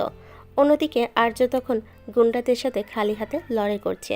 একজনের হাত ভেঙে দিয়ে সে তার রডটা কেড়ে নিল। আর্যর গায়ে তখন অসুরের শক্তি। সে দিগন্তর দিকে এগোতে লাগলো। তোর শেষ সময় চলে এসেছে দিগন্ত। দিগন্ত ভয় পেয়ে পালানোর চেষ্টা করলো, আর অনামিকা পিস্তল দিয়ে দিগন্তর পাশে গুলি করলো। এক পাও নড়বে না দিগন্ত শিকদার। আজ থেকে এই চৌধুরী সাম্রাজ্যের শত্রু মানে আমার শত্রু। তুই আমার স্বামীকে জ্বালিয়েছিস, এখন তার মাসুল দে। আর্য দৌড়ে গিয়ে মায়ের বাঁধন খুলে দিল। রাজিয়া বেগম আর্যকে জড়িয়ে ধরে কাঁদতে লাগলেন। ঠিক তুই এসেছিস, আমি জানতাম তুই আসবি। মা সরি, আমার জন্য তোমার এই অবস্থা হলো।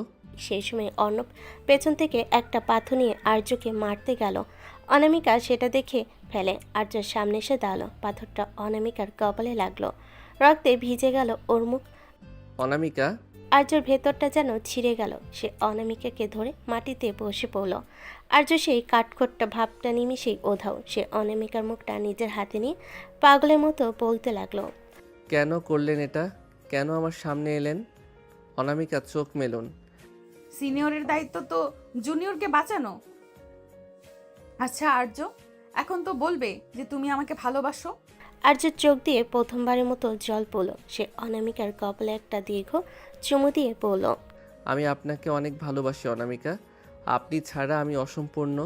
প্লিজ আমাকে ছেড়ে যাবেন না। পুলিশ এসে দিগন্ত আর অর্ণবকে নিয়ে গেল। অনামিকাকে হাসপাতালে নেওয়া হলো। ওর কপালে 3টা সেলাই পড়েছে, ব্যান্ডেজ মাথায় নিয়ে সে যখন কেবিনে শুয়ে আছে, আর্য পাশে বসে আপেল কাটছে। আর্য, আমার ব্যান্ডেজটা কি খুব বাজে লাগছে? আমি কি আর সুন্দরী নেই? আপনি একটা আস্ত পাগল। মাথার উপর পাহাড় ভেঙে পড়লেও আপনার রূপচর্চার চিন্তা গেল না। কেন যাবে না? এখন তো তুমি আমাকে ভালোবাসো বলে স্বীকার করেছো। এখন আমাকে সুন্দরী হতে হবে না। এখন থেকে আমি তোমাকে দিয়ে পা টিপে নেব, রান্না করাবো, আর সারা দিন আমাকে কিস করতে হবে। হ্যাঁ, সব করব। এমনকি আপনার ওই সিনিয়র তকমাটাও আমি মেনে নিলাম। মেনে নিলে? তবে এক্ষুনি একটা ডেমো দাও। নার্স আসার আগেই আমাকে একটা আদর করো তো। আর্য লজ্জে লাল হয়ে গেল। সে জানালার দিকে তাকিয়ে বলল, মা বাইরে দাঁড়িয়ে আছে অনামিকা। মা তো আমার দিকেই। মা চায় তার ছেলে একটু রোমান্টিক হোক। আসো না গো। আর্য অনিচ্ছা সত্ত্বেও নিচু হয়ে অনামিকার ঠোঁটে আলতো করে ঠোঁটে ছোঁয়া দিল। অনামিকা খিলখিল করে হেসে উঠল আর আর্য গাল টিপে দিল।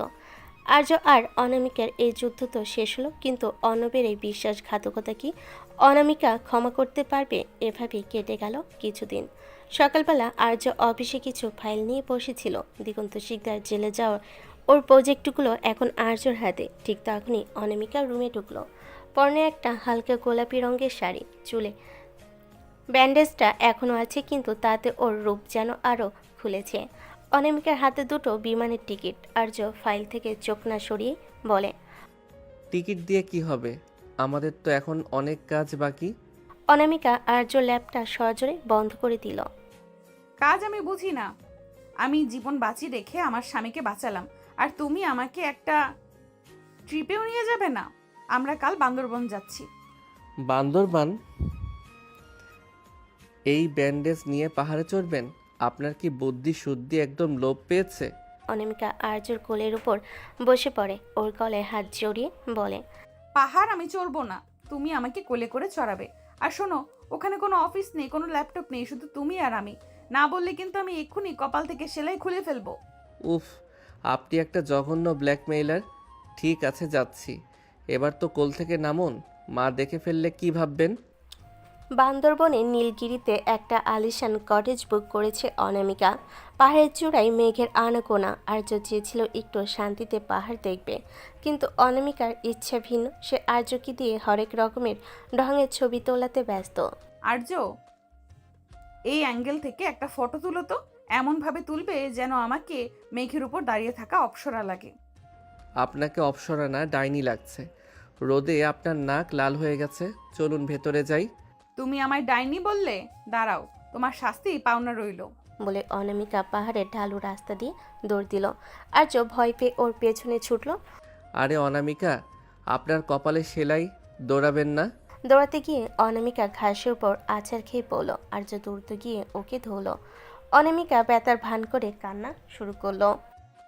উফ, আমার মনে হয় পা ভেঙে গেছে, আমি আর হাঁটতে পারবো না।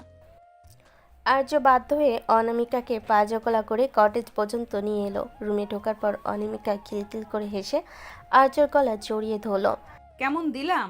আমি জানতাম তুমি আমাকে কোলে না নিয়ে ছাড়বে না। জুনিয়রদের উপর সিনিয়রের এইটুকু জোর তো থাকেই।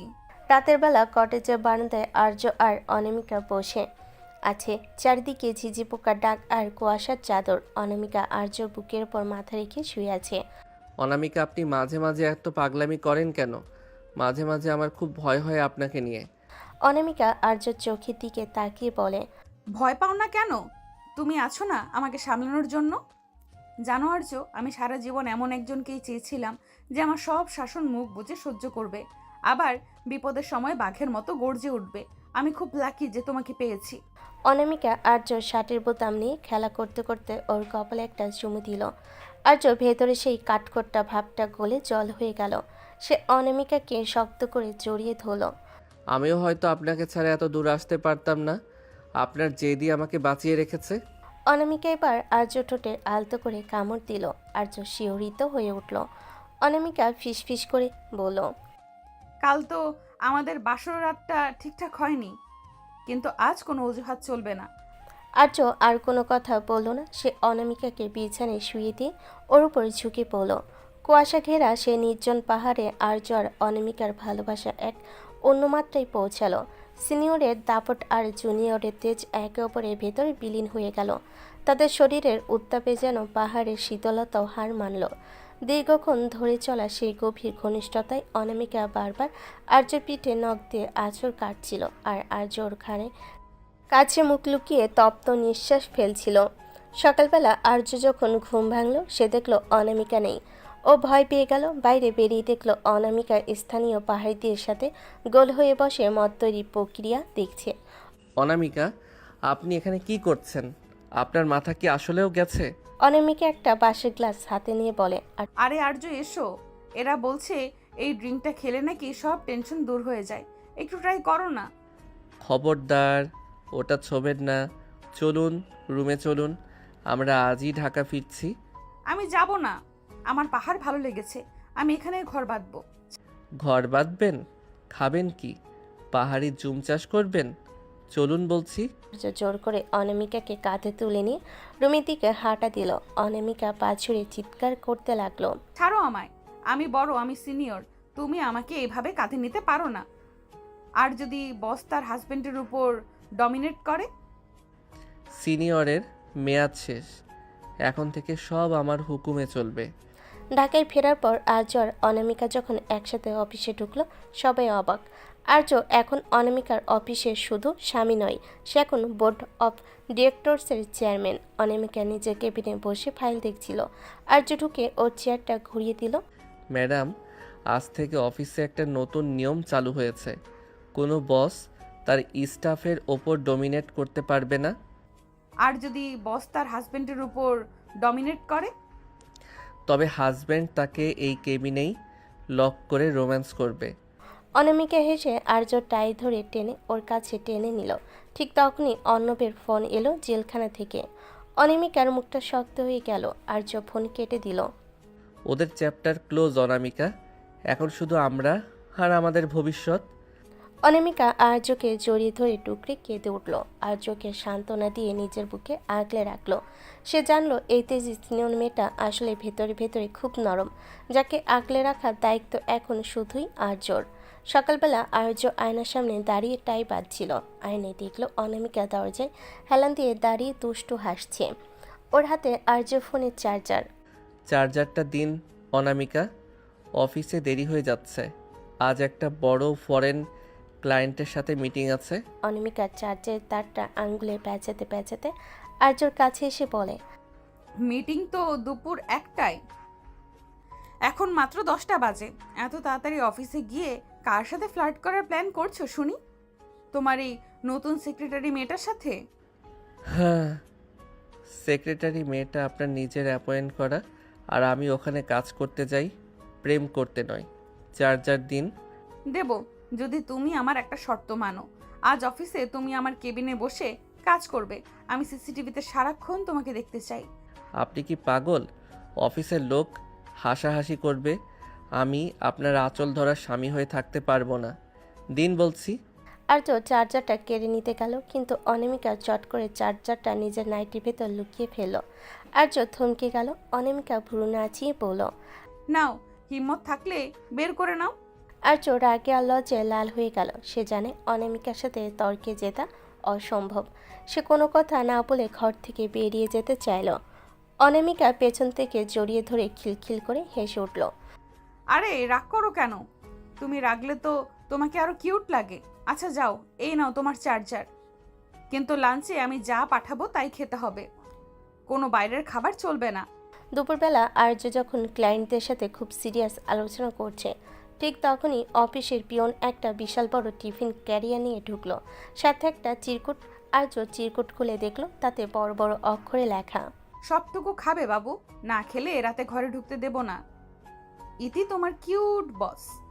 ক্লায়েন্টরা আর্যর দিকে তাকিয়ে মুচকি হাসছে। আর্যর ইচ্ছে করছিল মাটির নিচে ঢুকে যেতে। সে কোনো মতে মিটিং শেষ করে অনামিকার কেবিনে ঢুকলো। অনামিকা, এসব কি? অফিসের পিয়নের সামনে আপনি ওসব চিরকুট লেখেন কেন? আমার মান সম্মান বলে কিছু রাখলেন না? অনামিকা চেয়ারে পা তুলে বসে আপেল খেতে খেতে বলে, সম্মান দিয়ে কি হবে? পেট ভরাটাই আসল। আর শোনো, আজ রাত্রে আমাদের বাড়িতে একটা ছোট্ট পার্টি আছে। আমি একটা থিম ড্রেস চুজ করেছি, আমরা দুজনে ম্যাচিং করে পরবো। আমি কোনো থিম ড্রেস পরবো না, আমি সিম্পল শার্ট প্যান্ট পরবো। অনামিকা দাঁড়িয়ে আর্যর টাই ধরে টেনে নিজের মুখের কাছে এনে বলে, তুমি কি ভুলে গেছো আমি তোমার সিনিয়র? সিনিয়রের হুকুম অমান্য করার শাস্তি জানো তো? সারা রাত বারান্দায় দাঁড়িয়ে থাকতে হবে। রাতের পার্টিতে অনামিকা আর্যকে জোর করে একটা রাজকীয় মেরুন কালারের শেরওয়ানি পরালো আর নিজে পরলো একই রঙের ভারী কাজের লেহেঙ্গা। পার্টিতে সবাই ওদের জুটির প্রশংসা করছে, কিন্তু অনামিকার নজর সারাক্ষণ আর্যর দিকে। আর্য কোনো মেয়ের সাথে কথা বলে অনামিকা সেখানে গিয়ে হাজির হয়। পার্টির এক কোণে আর্যর এক পুরনো বান্ধবী রিয়ার সাথে দেখা হলো। রিয়া আর্যর হাত ধরে কথা বলছিল। দূর থেকে অনামিকার চোখ দিয়ে যেন সেই আগুন বের হতে লাগলো। সে সোজা সেখানে গিয়ে আর্যর হাত নিজের হাতের ভেতর পুরে নিল। হাই রিয়া। আর্যর কথা বলা শেষ হলে ওকে একটু আমাদের কাছে দেবে? আসলে ওর বউ হিসাবে আমার ডিমান্ড একটু বেশি, তো তাই ওকে এক মুহূর্ত চোখের আড়াল করতে পারি না। রিয়া অপ্রস্তুত হয়ে চলে গেল। আর্যর আগে গজগজ করতে করতে বলল, আপনি খুব বেশি করছেন অনামিকা, ও আমার জাস্ট ফ্রেন্ড ছিল। ফ্রেন্ডের হাত ধরার দরকার কি? হাত ধরার জন্য তো আমি আছি। চলো ডান্স ফ্লোরে চলো। আর্যকে একরকম টেনে হিঁচড়ে ডান্স ফ্লোরে নিয়ে গেল অনামিকা। রোমান্টিক মিউজিকের তালে অনামিকা আর্য বুকের উপর লেপ্টে রইল। আর্যর রাগটা ধীরে ধীরে কমতে লাগলো। অনামিকার গায়ে সেই চেনা সুগন্ধ আর চোখের মায়ে আর্য আবার হার মানল। পার্টি শেষ হওয়ার পর অনামিকা আর্যকে নিয়ে রুমে ঢুকলো। আর্য খুব ক্লান্ত ছিল। সে সোফায় বসতে চাইল, কিন্তু অনামিকা দরজা লক করে দিয়ে চাবিটা ডয়ারে ফেলে দিল। আজ তুমি অনেক মেয়েদের সাথে হেসে হেসে কথা বলেছ, তার শাস্তি তো পাওনা রইল। শাস্তি মানে? আমি তো কোনো অপরাধ করিনি। অপরাধ করেছো, আমার অনুমতি ছাড়া অন্য মেয়ের দিকে তাকিয়েছো। এখন পেনাল্টি হিসেবে তোমাকে আমাকে খুশি করতে হবে। অনামিকা আর্যর শেরওয়ানির বোতামগুলো এক একে খুলতে শুরু করলো। আর্যর হার্টবিট বেড়ে গেল। সে অনামিকাকে জড়িয়ে ধরল। আপনি আসলেও একটা জাদুকরী মেয়ে, সারাদিন জ্বালান, আবার রাতেই সব রাগ জল করে দেন। অনামিকা আর্যর কানে কামড় দিয়ে বলে, সিনিয়র বলে কথা, বাগে আনার টেকনিক তো জানতেই হবে। সে রাতে অনামিকার রোমান্টিক পাগলামি সব সীমা ছাড়িয়ে গেল। আর্যর শরীরের প্রতিটি কোষে অনামিকা নিজের অধিকারের ছাপ এঁকে দিল। দীর্ঘক্ষণ ধরে চলা সেই গভীর ঘনিষ্ঠতায় আর্য সব বিরক্তি আর ক্লান্তি ধুয়ে মুছে গেল। সে বুঝতে পারল অনামিকা যতই পাগলামি করুক, এই পাগলামিটাই আর্যর জীবনের সব থেকে বড় প্রাপ্তি। রাত ৩টে। আর্য যখন গভীর ঘুমে, অনামিকা তখন আর্যর ল্যাপটপটা খুলে বসেছে। সে আর্যর ফেসবুক আর হোয়াটসঅ্যাপ চেক করছে। হঠাৎ একটা মেসেজ দেখে অনামিকার ভুরু কুঁচকে গেল। মেসেজটা আর্যর মায়ের এক পুরনো বান্ধবীর ছেলের কাছ থেকে এসেছে। তাতে লেখা, আর্য, তোমার বাবার সেই হারানো হুইলটা আমি খুঁজে পেয়েছি। কাল বিকালে ক্যাফেতে দেখা করো। অনামিকা ল্যাপটপ বন্ধ করে আর্যর ঘুমন্ত মুখের দিকে তাকালো। সে মনে মনে ভাবল, আর্যকে এই ঝামেলার মধ্যে আমি একলা যেতে দেব না। সিনিয়রের গোয়েন্দাগিরি এবার আবার শুরু হবে। সকালবেলা আর্য ঘুম থেকে উঠে দেখল অনামিকা বিছানেই নেই। সাধারণত অনামিকা বেলা পর্যন্ত ঘুমায়, কিন্তু আজ সে আগেভাগেই উঠে তৈরি। আর্য বাথরুমে যাওয়ার জন্য পা বাড়াতে দেখল দরজার উপর একটা বড় পোস্টার লাগানো। আজকের দিনে স্বামীর জন্য 5টি নিয়ম। 1. ব্রেকফাস্টে নিজের হাতে আমাকে খাইয়ে দিতে হবে। 2. আমার জন্য নীল রঙের একটা শাড়ি পছন্দ করে দিতে হবে। সারাদিন অন্তত 10 বার আমাকে আই লাভ ইউ বলতে হবে। 4. কোনো বাইরের কল ধরা যাবে না। 5. রাতে বাড়ি ফেরার সময় আমার প্রিয় চকলেট ডাবা কেক আনতে হবে। আর্য হো হো করে হেসে উঠল। সে বুঝল অনামিকা তাকে ব্যস্ত রাখতে চাইছে, যাতে সে ওই ক্যাফেতে একা যেতে না পারে। আর্য অনামিকাকে পেছন থেকে জড়িয়ে ধরে। আপনার এই নিয়মগুলো তো বেশ কঠিন অনামিকা আপু, বিশেষ করে ওই চকলেট কেকের বিষয়টা। অনামিকা ঘুরে আর্য নাকে নিজের নাক ঘষে। কঠিন না হলে সিনিয়রের শাসন হবে কি করে? আর শোনো, আজ বিকেলে আমার সাথে একটু শপিংয়ে যেতে হবে, কোনো বাহানা চলবে না। আর্য মনে মনে ভাবল, বিকেলে তো আমার ওই ক্যাফেতে যাওয়ার কথা। অনামিকা নিশ্চয়ই কিছু টের পেয়েছে। রাজি হওয়ার ভান করে অনামিকাকে আদর করে ব্রেকফাস্ট টেবিলে নিয়ে এলো। ব্রেকফাস্টে অনামিকা আর্যকে দিয়ে ডিম পোজ আর স্যান্ডউইচ বানিয়ে নিল। আর্য যখন লোকমা তুলে অনামিকার মুখে দিচ্ছিল, অনামিকা দুষ্টামি করে আর্যর আঙ্গুলে কামড় দিল। আহ, আপনি কি মানুষ না রাক্ষসী? আঙুলটাই তো খেয়ে নিতেন। রাক্ষসী তো, তোমার মতো মিষ্টি জামাই পেলে যে কেউ কামড়ে দেবে। আচ্ছা আর্য, তুমি কি আজ বিকেলে কোথাও যাবে? আর্য একটু থতমত খেয়ে যায়। না তো, কেন? আপনি তো শপিংয়ের কথা বললেনই। মিথ্যে বলা শিখেছো আমার কাছে? দাঁড়াও বাছা, মজা দেখাচ্ছি। বিকাল 4টে আর্য কোনো মতে অনামিকাকে একটা পার্লারে বসিয়ে রেখে চলল সেই ক্যাফেতে। সে জানতো না অনামিকা পার্লারের পেছনের দরজা দিয়ে বেরিয়ে অলরেডি একটা বোরকা পরে ক্যাফেতে হাজির। আর্য ক্যাফেতে বসে তার বাবার বন্ধুর ছেলে আকাশের জন্য অপেক্ষা করছে। আকাশ আসতেই একটা খাম বের করে আর্যর হাতে দিল। আর্য, এই উইলে তোমার বাবার সম্পত্তির সব হিসাব আছে, এমনকি তোমার সেই হারানো পৈতৃক ভিটার দলিলও এর ভিতরে। ঠিক সেই সময় পাশের টেবিল থেকে এক বোরকা পরা মহিলা হুট করে উঠে এসে আর্যর কান ধরল। আর্য তো আকাশ থেকে বলল, অনামিকা বোরকার নিকাব সরিয়ে দেয়।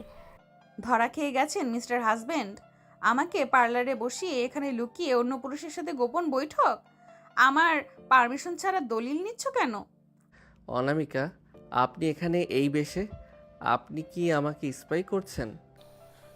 ভাবি তো বেশ স্মার্ট আর্য, তোকে তো এক মুহূর্তের জন্য ছাড়ছে না। আপনি চুপ করুন। আর আর্য, চলো বাসায়। সিনিয়রের চোখ ফাঁকি দেওয়ার অত সহজ না। বাসায় ফেরার পর আর্য আর অনামিকার সাথে একচোট ঝগড়া হলো। আর্য মেজাজ খারাপ হলো। অনামিকা তাকে বিশ্বাস করেনি। আপনি আমার পার্সোনাল স্পেসে কেন ঢুকছেন অনামিকা? আমার বাবার উইলের ব্যাপার আমি হ্যান্ডেল করতে পারি। আমি শুধু তোমাকে প্রোটেক্ট করতে চেয়েছিলাম আর্য। অর্ণবার দিগন্ত শিকদার এখনো তলে তলে কলকাঠি নাড়ছে। আমি তোমাকে একলা ছাড়তে ভয় পাই। অনামিকার কান্না দেখে আর্যর রাগ পানি হয়ে গেল। সে অনামিকাকে কাছে টেনে নিল। অনামিকা আর্যর বুকের বোতাম খুলতে খুলতে বলল, শাস্তি হিসেবে আজ তোমাকে নীল শাড়িটা আমাকে পরিয়ে দিতে হবে। আর উইলের ফাইলটা আমি কাল চেক করব। আর্য হেসে দিল। সে আলমারি থেকে নীল শাড়ি বের করে অনামিকাকে পরিয়ে দিতে শুরু করলো। শাড়ি পরানোর ওসিলায় আর্য অনামিকার উন্মুক্ত কোমরে হাত রাখতে অনামিকা শিউরে উঠল। শাড়ি পরানো তো অনেক কঠিন কাজ, এর জন্য তো একটা বড় পুরস্কার পাওয়া উচিত।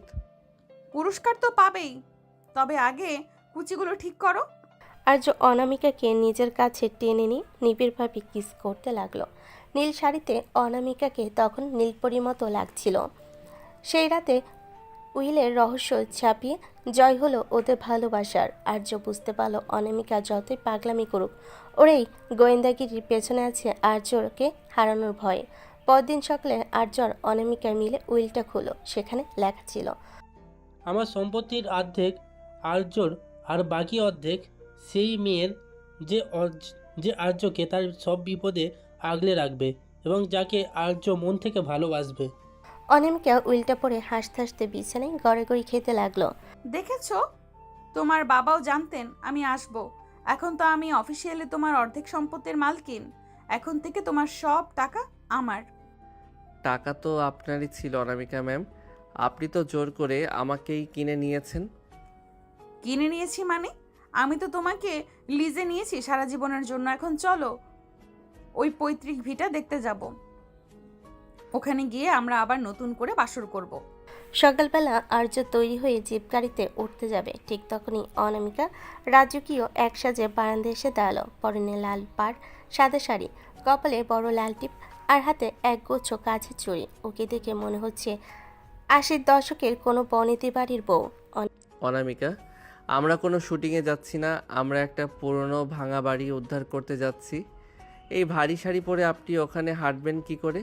অনামিকা নিচে নেমে এসে আর্যর হাত ধরে, হাঁটবো না তো তুমি আমায় কোলে তুলে নেবে। আর শোনো, ওই বাড়ির আসল মালিকের বউ আমি, তাই এন্ট্রিটা হতে হবে একদম রাজকীয়। চলো। আর্য দীর্ঘশ্বাস ফেলে গাড়ি স্টার্ট দিল। অনামিকা গাড়িতে সারা রাস্তা আর্যকে এটা সেটা খাইয়ে দিচ্ছে আর গান গাইছে। আর্যর বিরক্তি লাগলো অনামিকার ওই উচ্ছল হাসি দেখে। সে আর কিছুই বলতে পারল না। পুরান ঢাকার সেই সংকীর্ণ গলির ভেতরে গাড়িটা, চারিদিকে লতাপাতা আর শ্যাওলা জমে আছে। গেটের সামনে আসতেই দেখা গেল দুজন লাঠিয়াল গাড়িটা পাহারা দিচ্ছে। ওরা দিগন্ত শিকদারের পুরনো লোক। এই যে বাবু, কার বাড়ি ঢুকে পড়েছেন? এটা এখন শেখদার সাহেবের সম্পত্তি, যান নিয়ে পালান। আর্যর রক্ত মাথায় চড়ে গেল। সে কিছু বলার আগেই অনামিকা গাড়ির হর্ন বাজাতে বাজাতে নিচে নামলো। এই যে 2 পয়সার গুন্ডারা, তোদের শিকদার সাহেব এখন জেলের ঘানি টানছে। এই নে আদালতের নোটিশ আর উইলের কপি। আর যদি এক পা এগিয়েছিস তবে তোদের হাড়গোড় ভেঙে এই ড্রেনে ফেলে দেব। অনামিকার এমন তেজি রূপ দেখে লাঠিয়ালটা থমকে গেল। আর্য লাঠিয়ালদের কলা ধরে একপাশে সরিয়ে দিয়ে গেটের তালা ভেঙে ভেতরে ঢুকলো। অনামিকা পেছনে পেছনে এসে বলল, বাড়িটা তো বেশ বড় আর্য, কিন্তু চারদিকে যা ধুলো, আমার তো সর্দি হয়ে যাবে। আমি বলেছিলাম না আপনাকে আসতে হবে না, এখন দাঁড়িয়ে থাকুন, আমি ভেতরটা চেক করে আসছি। কাভি নেহি, আমি তোমাকে একলা ছাড়ছি না। বাড়ির ভেতরে ঢুকে আর্য সোজা তার বাবার লাইব্রেরি ঘরে গেল। পুরনো আস্তরণ সরাতে এক গোপন লকার দেখতে পেল। আর্য পাসওয়ার্ড দেওয়ার চেষ্টা করছে কিন্তু খুলছে না। অনামিকা আর্যর কাঁধে থুতনি রেখে বলে, পাসওয়ার্ড কি তোমার জন্ম তারিখ নাকি তোমার মার? সব ট্রাই করেছি, হচ্ছে না। আমার বিয়ের তারিখটা দিয়ে দেখো তো। তোমার বাবা হয়তো জানতে নেই পাসওয়ার্ডটা শুধু তোমার বউই খুলতে পারবে। আর্য হেসে অনামিকার কথা মতো ওদের বিয়ের তারিখ প্রেস করলো। টুম করে শব্দ হয়ে লকারটা খুলে গেল। আর্য আর অনামিকা দুজনে স্তম্ভিত। ভেতরে এক গাদা সোনার গহনা আর একটা ডায়েরিতে লেখা আছে দিগন্ত শিকদার কীভাবে আর্যর বাবার খাবারে বিষ মিশিয়েছিল এবং অর্ণব কীভাবে সেই ডিলটা সাকসেসফুল করেছিল। আর্য ডায়েরিটা বুকে চেপে ধরে। পেয়েছি, আজ আমার বাবার খুনের সব প্রমাণ আমার হাতে। দিগন্ত আর অর্ণব এবার আর রক্ষা পাবে না। অনামিকা আর্যর হাত শক্ত করে ধরল। ওর চোখেও জল।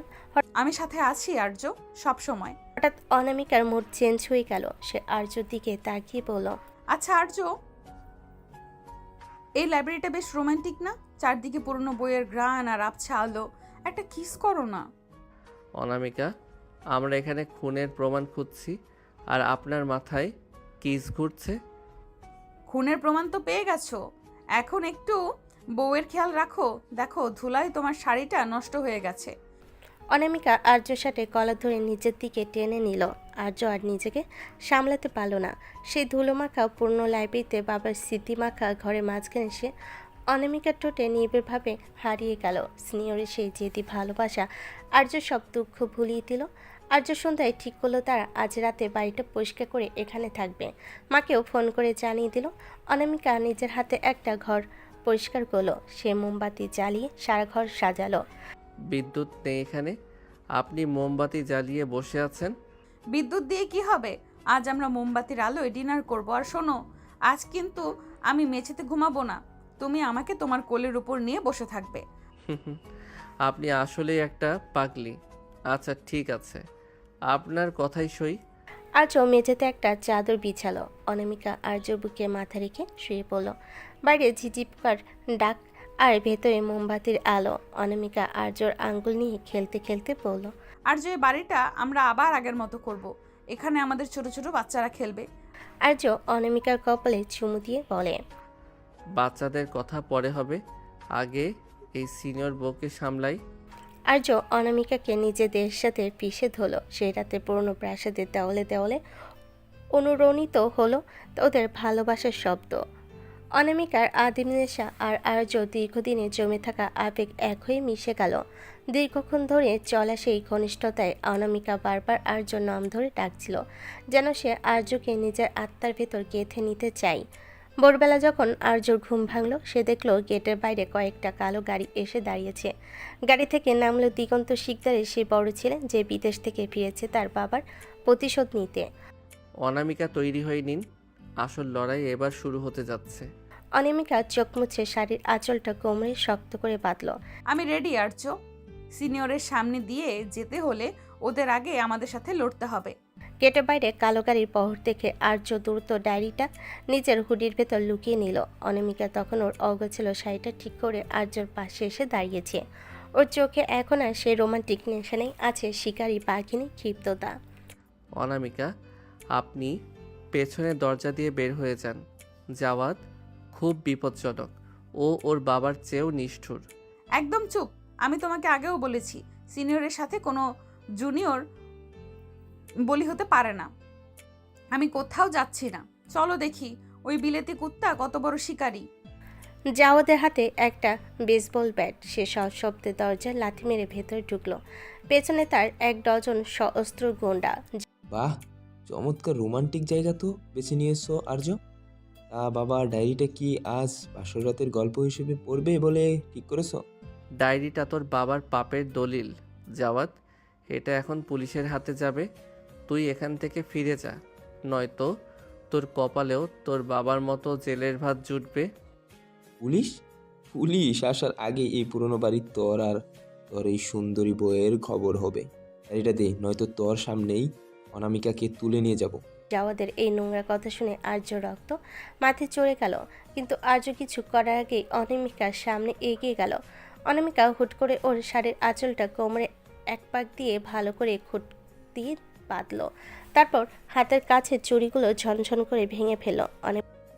এই যে লন্ডনী বাদর, তোমার সাহস তো কম না। আমার সামনে দাঁড়িয়ে আমার হাজবেন্ডকে থ্রেট দিচ্ছ আর আমাকে তুলে দিবি? আয় দেখি তোর কত জোর। অনামিকা হুট করে লাইব্রেরি কোণ থেকে একটা পুরনো পিতলের ফুলদানি তুলে জাওয়াদের দিকে ছুঁড়ে মারল। জাওয়াদ মাথা সরিয়ে নিল। ফুলদানিটা তার এক গুন্ডার নাকে লাগলো। অনামিকা, আপনি এটা কি করলেন? দাঁড়িয়ে থাকো না আর্য, মার শুরু করো। আমি ডান দিক সামলাচ্ছি, তুমি বাম দিক। আর্য আর দেরি করলো না, সে একটা কাঠের চেয়ার ভেঙে জাওয়াদের গুন্ডাদের উপর ঝাঁপিয়ে পড়ল।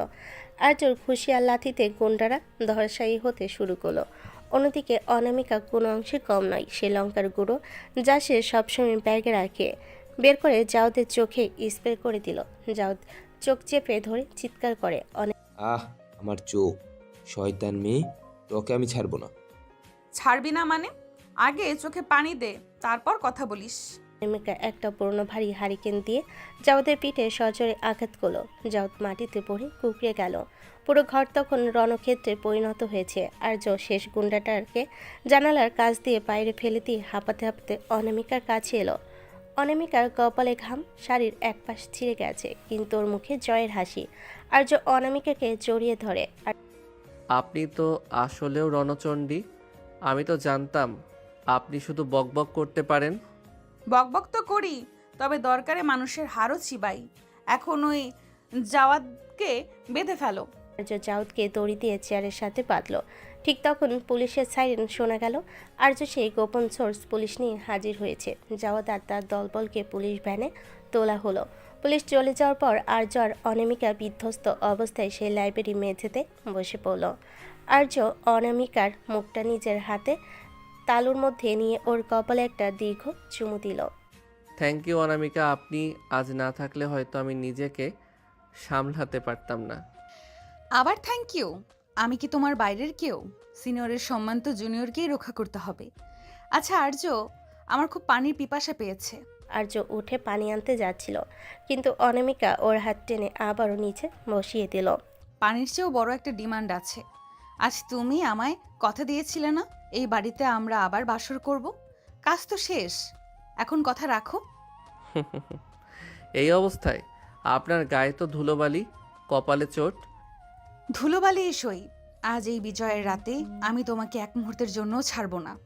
আর্য অনামিকাকে কোলে তুলে নিয়ে সে পরিষ্কার করা রুমটাতে এলো। মোমবাতিগুলো তখনও জ্বলছিল। আর্য অনামিকাকে বিছানায় শুয়ে দিয়ে ওর ভেজা চুলে ঘ্রাণ নিল। অনামিকা আর্য শার্টের বোতাম খুলতে খুলতে বলল, আর্য, এখন থেকে এই বাড়িটা হবে আমাদের ভালোবাসার দুর্গ। এখানে কেউ আমাদেরকে ডিস্টার্ব করতে পারবে না। আর্য অনামিকার ঠোঁট জোড়া নিজে দখলে নিয়ে নিল। সেই রাতে ঝগড়া, মারামারি আর প্রতিশোধের সব তিক্ততা ধুয়ে মুছে গেল ওদের উষ্ণ মিলনে। অনামিকা আর্যর পিঠের উপর নখ দিয়ে গভীর আঁচড় কাটছিল, আর আর্যর উন্মুক্ত ঘাড়ে নিজের অস্তিত্বের ছাপ এঁকে দিচ্ছিল। দীর্ঘক্ষণ ধরে চলা সেই গভীর ঘনিষ্ঠতায় অনামিকা বারবার ফিসফিস করে বলছিল, তুমি শুধু আমার আর্য, চিরকালের জন্য শুধু আমার। পরদিন সকালে সূর্য যখন উঠল, আর্য দেখল অনামিকা শান্ত শান্তিতে ওর বুকে মাথা রেখে ঘুমাচ্ছে। আর্য মনে মনে ভাবল, এই সিনিয়র মেয়েটা আমার জীবনটাকে নরক বানাতে চেয়েছিল, কিন্তু ওই এখন আমার স্বর্গ। আর্যর অনামিকার জীবনে এখন সব ঝামেলা শেষ, কিন্তু অনামিকার মাথায় তখন নতুন ভূত চাপে। তখন শান্তি মানে এক কাল্পনিক শব্দ। আর্যর পৈতৃক ভিটা উদ্ধারের পর ওরা এখন ঢাকায় নিজেদের প্রাসাদে ফিরেছে। আর্য ভেবেছিল এবার হয়তো একটু শান্তিতে ব্যবসায় মন দিতে পারবে, কিন্তু অনামিকা তো সিনিয়র শিক্ষিক, আর অত সহজে আর্যকে কাজে মন দিতে দেয়। সকালবেলা আর্য ঘুম থেকে উঠে দেখলো ওর সব দামি দামি স্যুট আর শার্ট আলমারি থেকে গায়েব। সেখানে রাখা আছে অদ্ভুত সব ঢিলেঢালা সুতির পাঞ্জাবি আর পায়জামা। অনামিকা, আমার স্যুটগুলো কোথায়? আজ জাপানিজ ক্লায়েন্টদের সাথে আমার মিটিং। আপনি কি পাগল হয়ে গেছেন? অনামিকা হাতে একটা করলার জুসের গ্লাস নিয়ে রুমে ঢুকে। পাগল হব কেন? আমি রিসার্চ করে দেখেছি টাই স্যুট পরলে মানুষের মেজাজ খিটখিটে থাকে। আজ থেকে তুমি এই পাঞ্জাবি পরে অফিসে যাবে। আর হ্যাঁ, সকালের নাস্তায় পরোটা কাবাব ক্যান্সেল। এই যে তোমার অমৃত তিতা করলার জুস। করলার জুস? আমি এটা কোনোদিন খাবো না। আপনি নিজে খেয়ে দেখুন ওটা কতটা বিষাক্ত। সিনিয়রের হুকুম। আজ থেকে তোমার হেলথ আমি কন্ট্রোল করব। তুমি দিন দিন খুব ফর্সা আর কিউট হয়ে যাচ্ছ। বাইরের মেয়েরা নজর দেয়। তিতা খেলে গায়ের রং একটু চাপা হবে, তখন আমার টেনশন কমবে।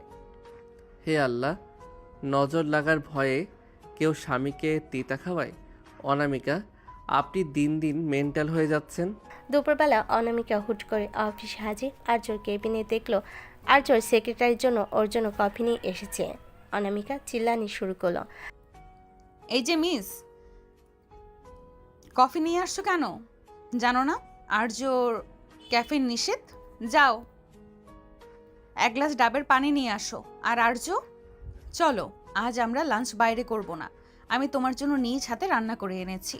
আর্য ভয়ে ঢোক গেল, কারণ অনামিকা জীবনে কোনোদিন ডিম ভাজিও ঠিকমতো করেনি। টিফিন ক্যারিয়ার খুলতে দেখা গেল গোটা গোটা আস্ত আলু আর কাঁচামরিচ দিয়ে একটা তরকারি, যা দেখতে অনেকটা মহাপোলাওয়ের মতো। অনামিকা, এটা কি? আলুগুলো তো সেদ্ধই হয়নি। অনামিকা চামচ দিয়ে আর্যর মুখে জোর করে ঢুকিয়ে দিল। কাঁচা সবজিতে ভিটামিন বেশি, চিবিয়ে খাও, তোমার হাড় শক্ত হবে। আর্য কোনো মতে গিলল আর মনে মনে ভাবল, দিগন্ত শিকদারের মায়ের চেয়েও এই রান্না অনেক বেশি যন্ত্রণাদায়ক। রাতে আর্য খুব ক্লান্ত হয়ে ল্যাপটপে কাজ করছিল। অনামিকা এসে হুট করে ল্যাপটপটা কেড়ে নিয়ে খাটের তলে ছুঁড়ে দিল। আরে, আমার জরুরি প্রেজেন্টেশন ছিল ওটা। কোনো প্রেজেন্টেশন চলবে না, আজ আমাদের মুভি নাইট। আমরা হিমশৈল মুভিটা দেখব। ওটা তো একটা স্যাড মুভি, আপনি তো সারাক্ষণ কাঁদবেন। কাঁদলে তুমি আমায় মুছিয়ে দেবে। আর শোনো, মুভি দেখার সময় তুমি আমাকে পিঠে চড়িয়ে সারা ঘর ঘুরবে। আপনি কি ছোট বাচ্চা? আমি ঘোড়া হব কেন? জুনিয়র হিসেবে সিনিয়রের মনোরঞ্জন করা তোমার দায়িত্ব না? ওঠো বলছি। অগত্যা আর্য অনামিকাকে পিঠে নিয়ে সারা ঘর ঘুরল। অনামিকা ওর কান টানছে আর হাসছে। একসময় আর্য ক্লান্ত হয়ে বিছানায় ধপাস করে পড়ল। অনামিকা ওর ওপর চড়ে বসে ওর পাঞ্জাবির বোতামগুলো খুলতে লাগলো। অনামিকা, প্লিজ, আজ খুব টায়ার্ড, কাল অফিস আছে। অনামিকা আর্যনাকে একটা কামড় দিয়ে বলল, অফিস তো রোজই থাকে, কিন্তু সিনিয়রের ডিমান্ড তো রোজ পূরণ হয় না। আজ তোমার নিস্তার নেই। অনামিকা আর্য বুকের পশম নিয়ে খেলা করতে করতে ওর ঠোঁট নিবিড়ভাবে মিশে গেল। আর্য সব ক্লান্তি নিমেষেই উবে গেল। অনামিকার সেই মাদকতাময় পাগলামিতে আর্য নিজেকে সঁপে দিল।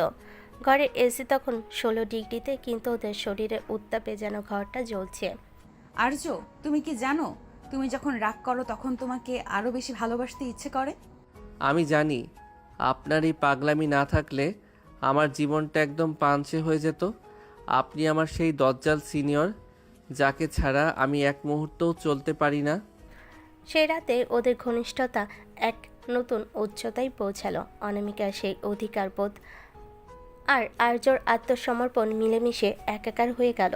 সকালবেলা আর্য ঘুম থেকে উঠে দেখল ও ডান হাতে একটা মেহেদি দিয়ে বড় করে লেখা প্রপার্টি অফ অনামিকা। অনামিকা, এটা কি করেছেন? আমি কি আপনার জমি যে সাইনবোর্ড লাগিয়ে দিলেন? বউয়ের জমি তো, যাতে অফিসে গিয়ে কোনো মেয়ে তোমার হাত ধরলে বুঝতে পারে এটার মালিক অলরেডি বুকড। আর্য আর কিছু বলল না। সে বুঝলো এই মেয়ের সাথে লড়াই করে জেতা অসম্ভব। সে অনামিকাকে আবার জড়িয়ে ধরে বিছানায় শুয়ে দিল।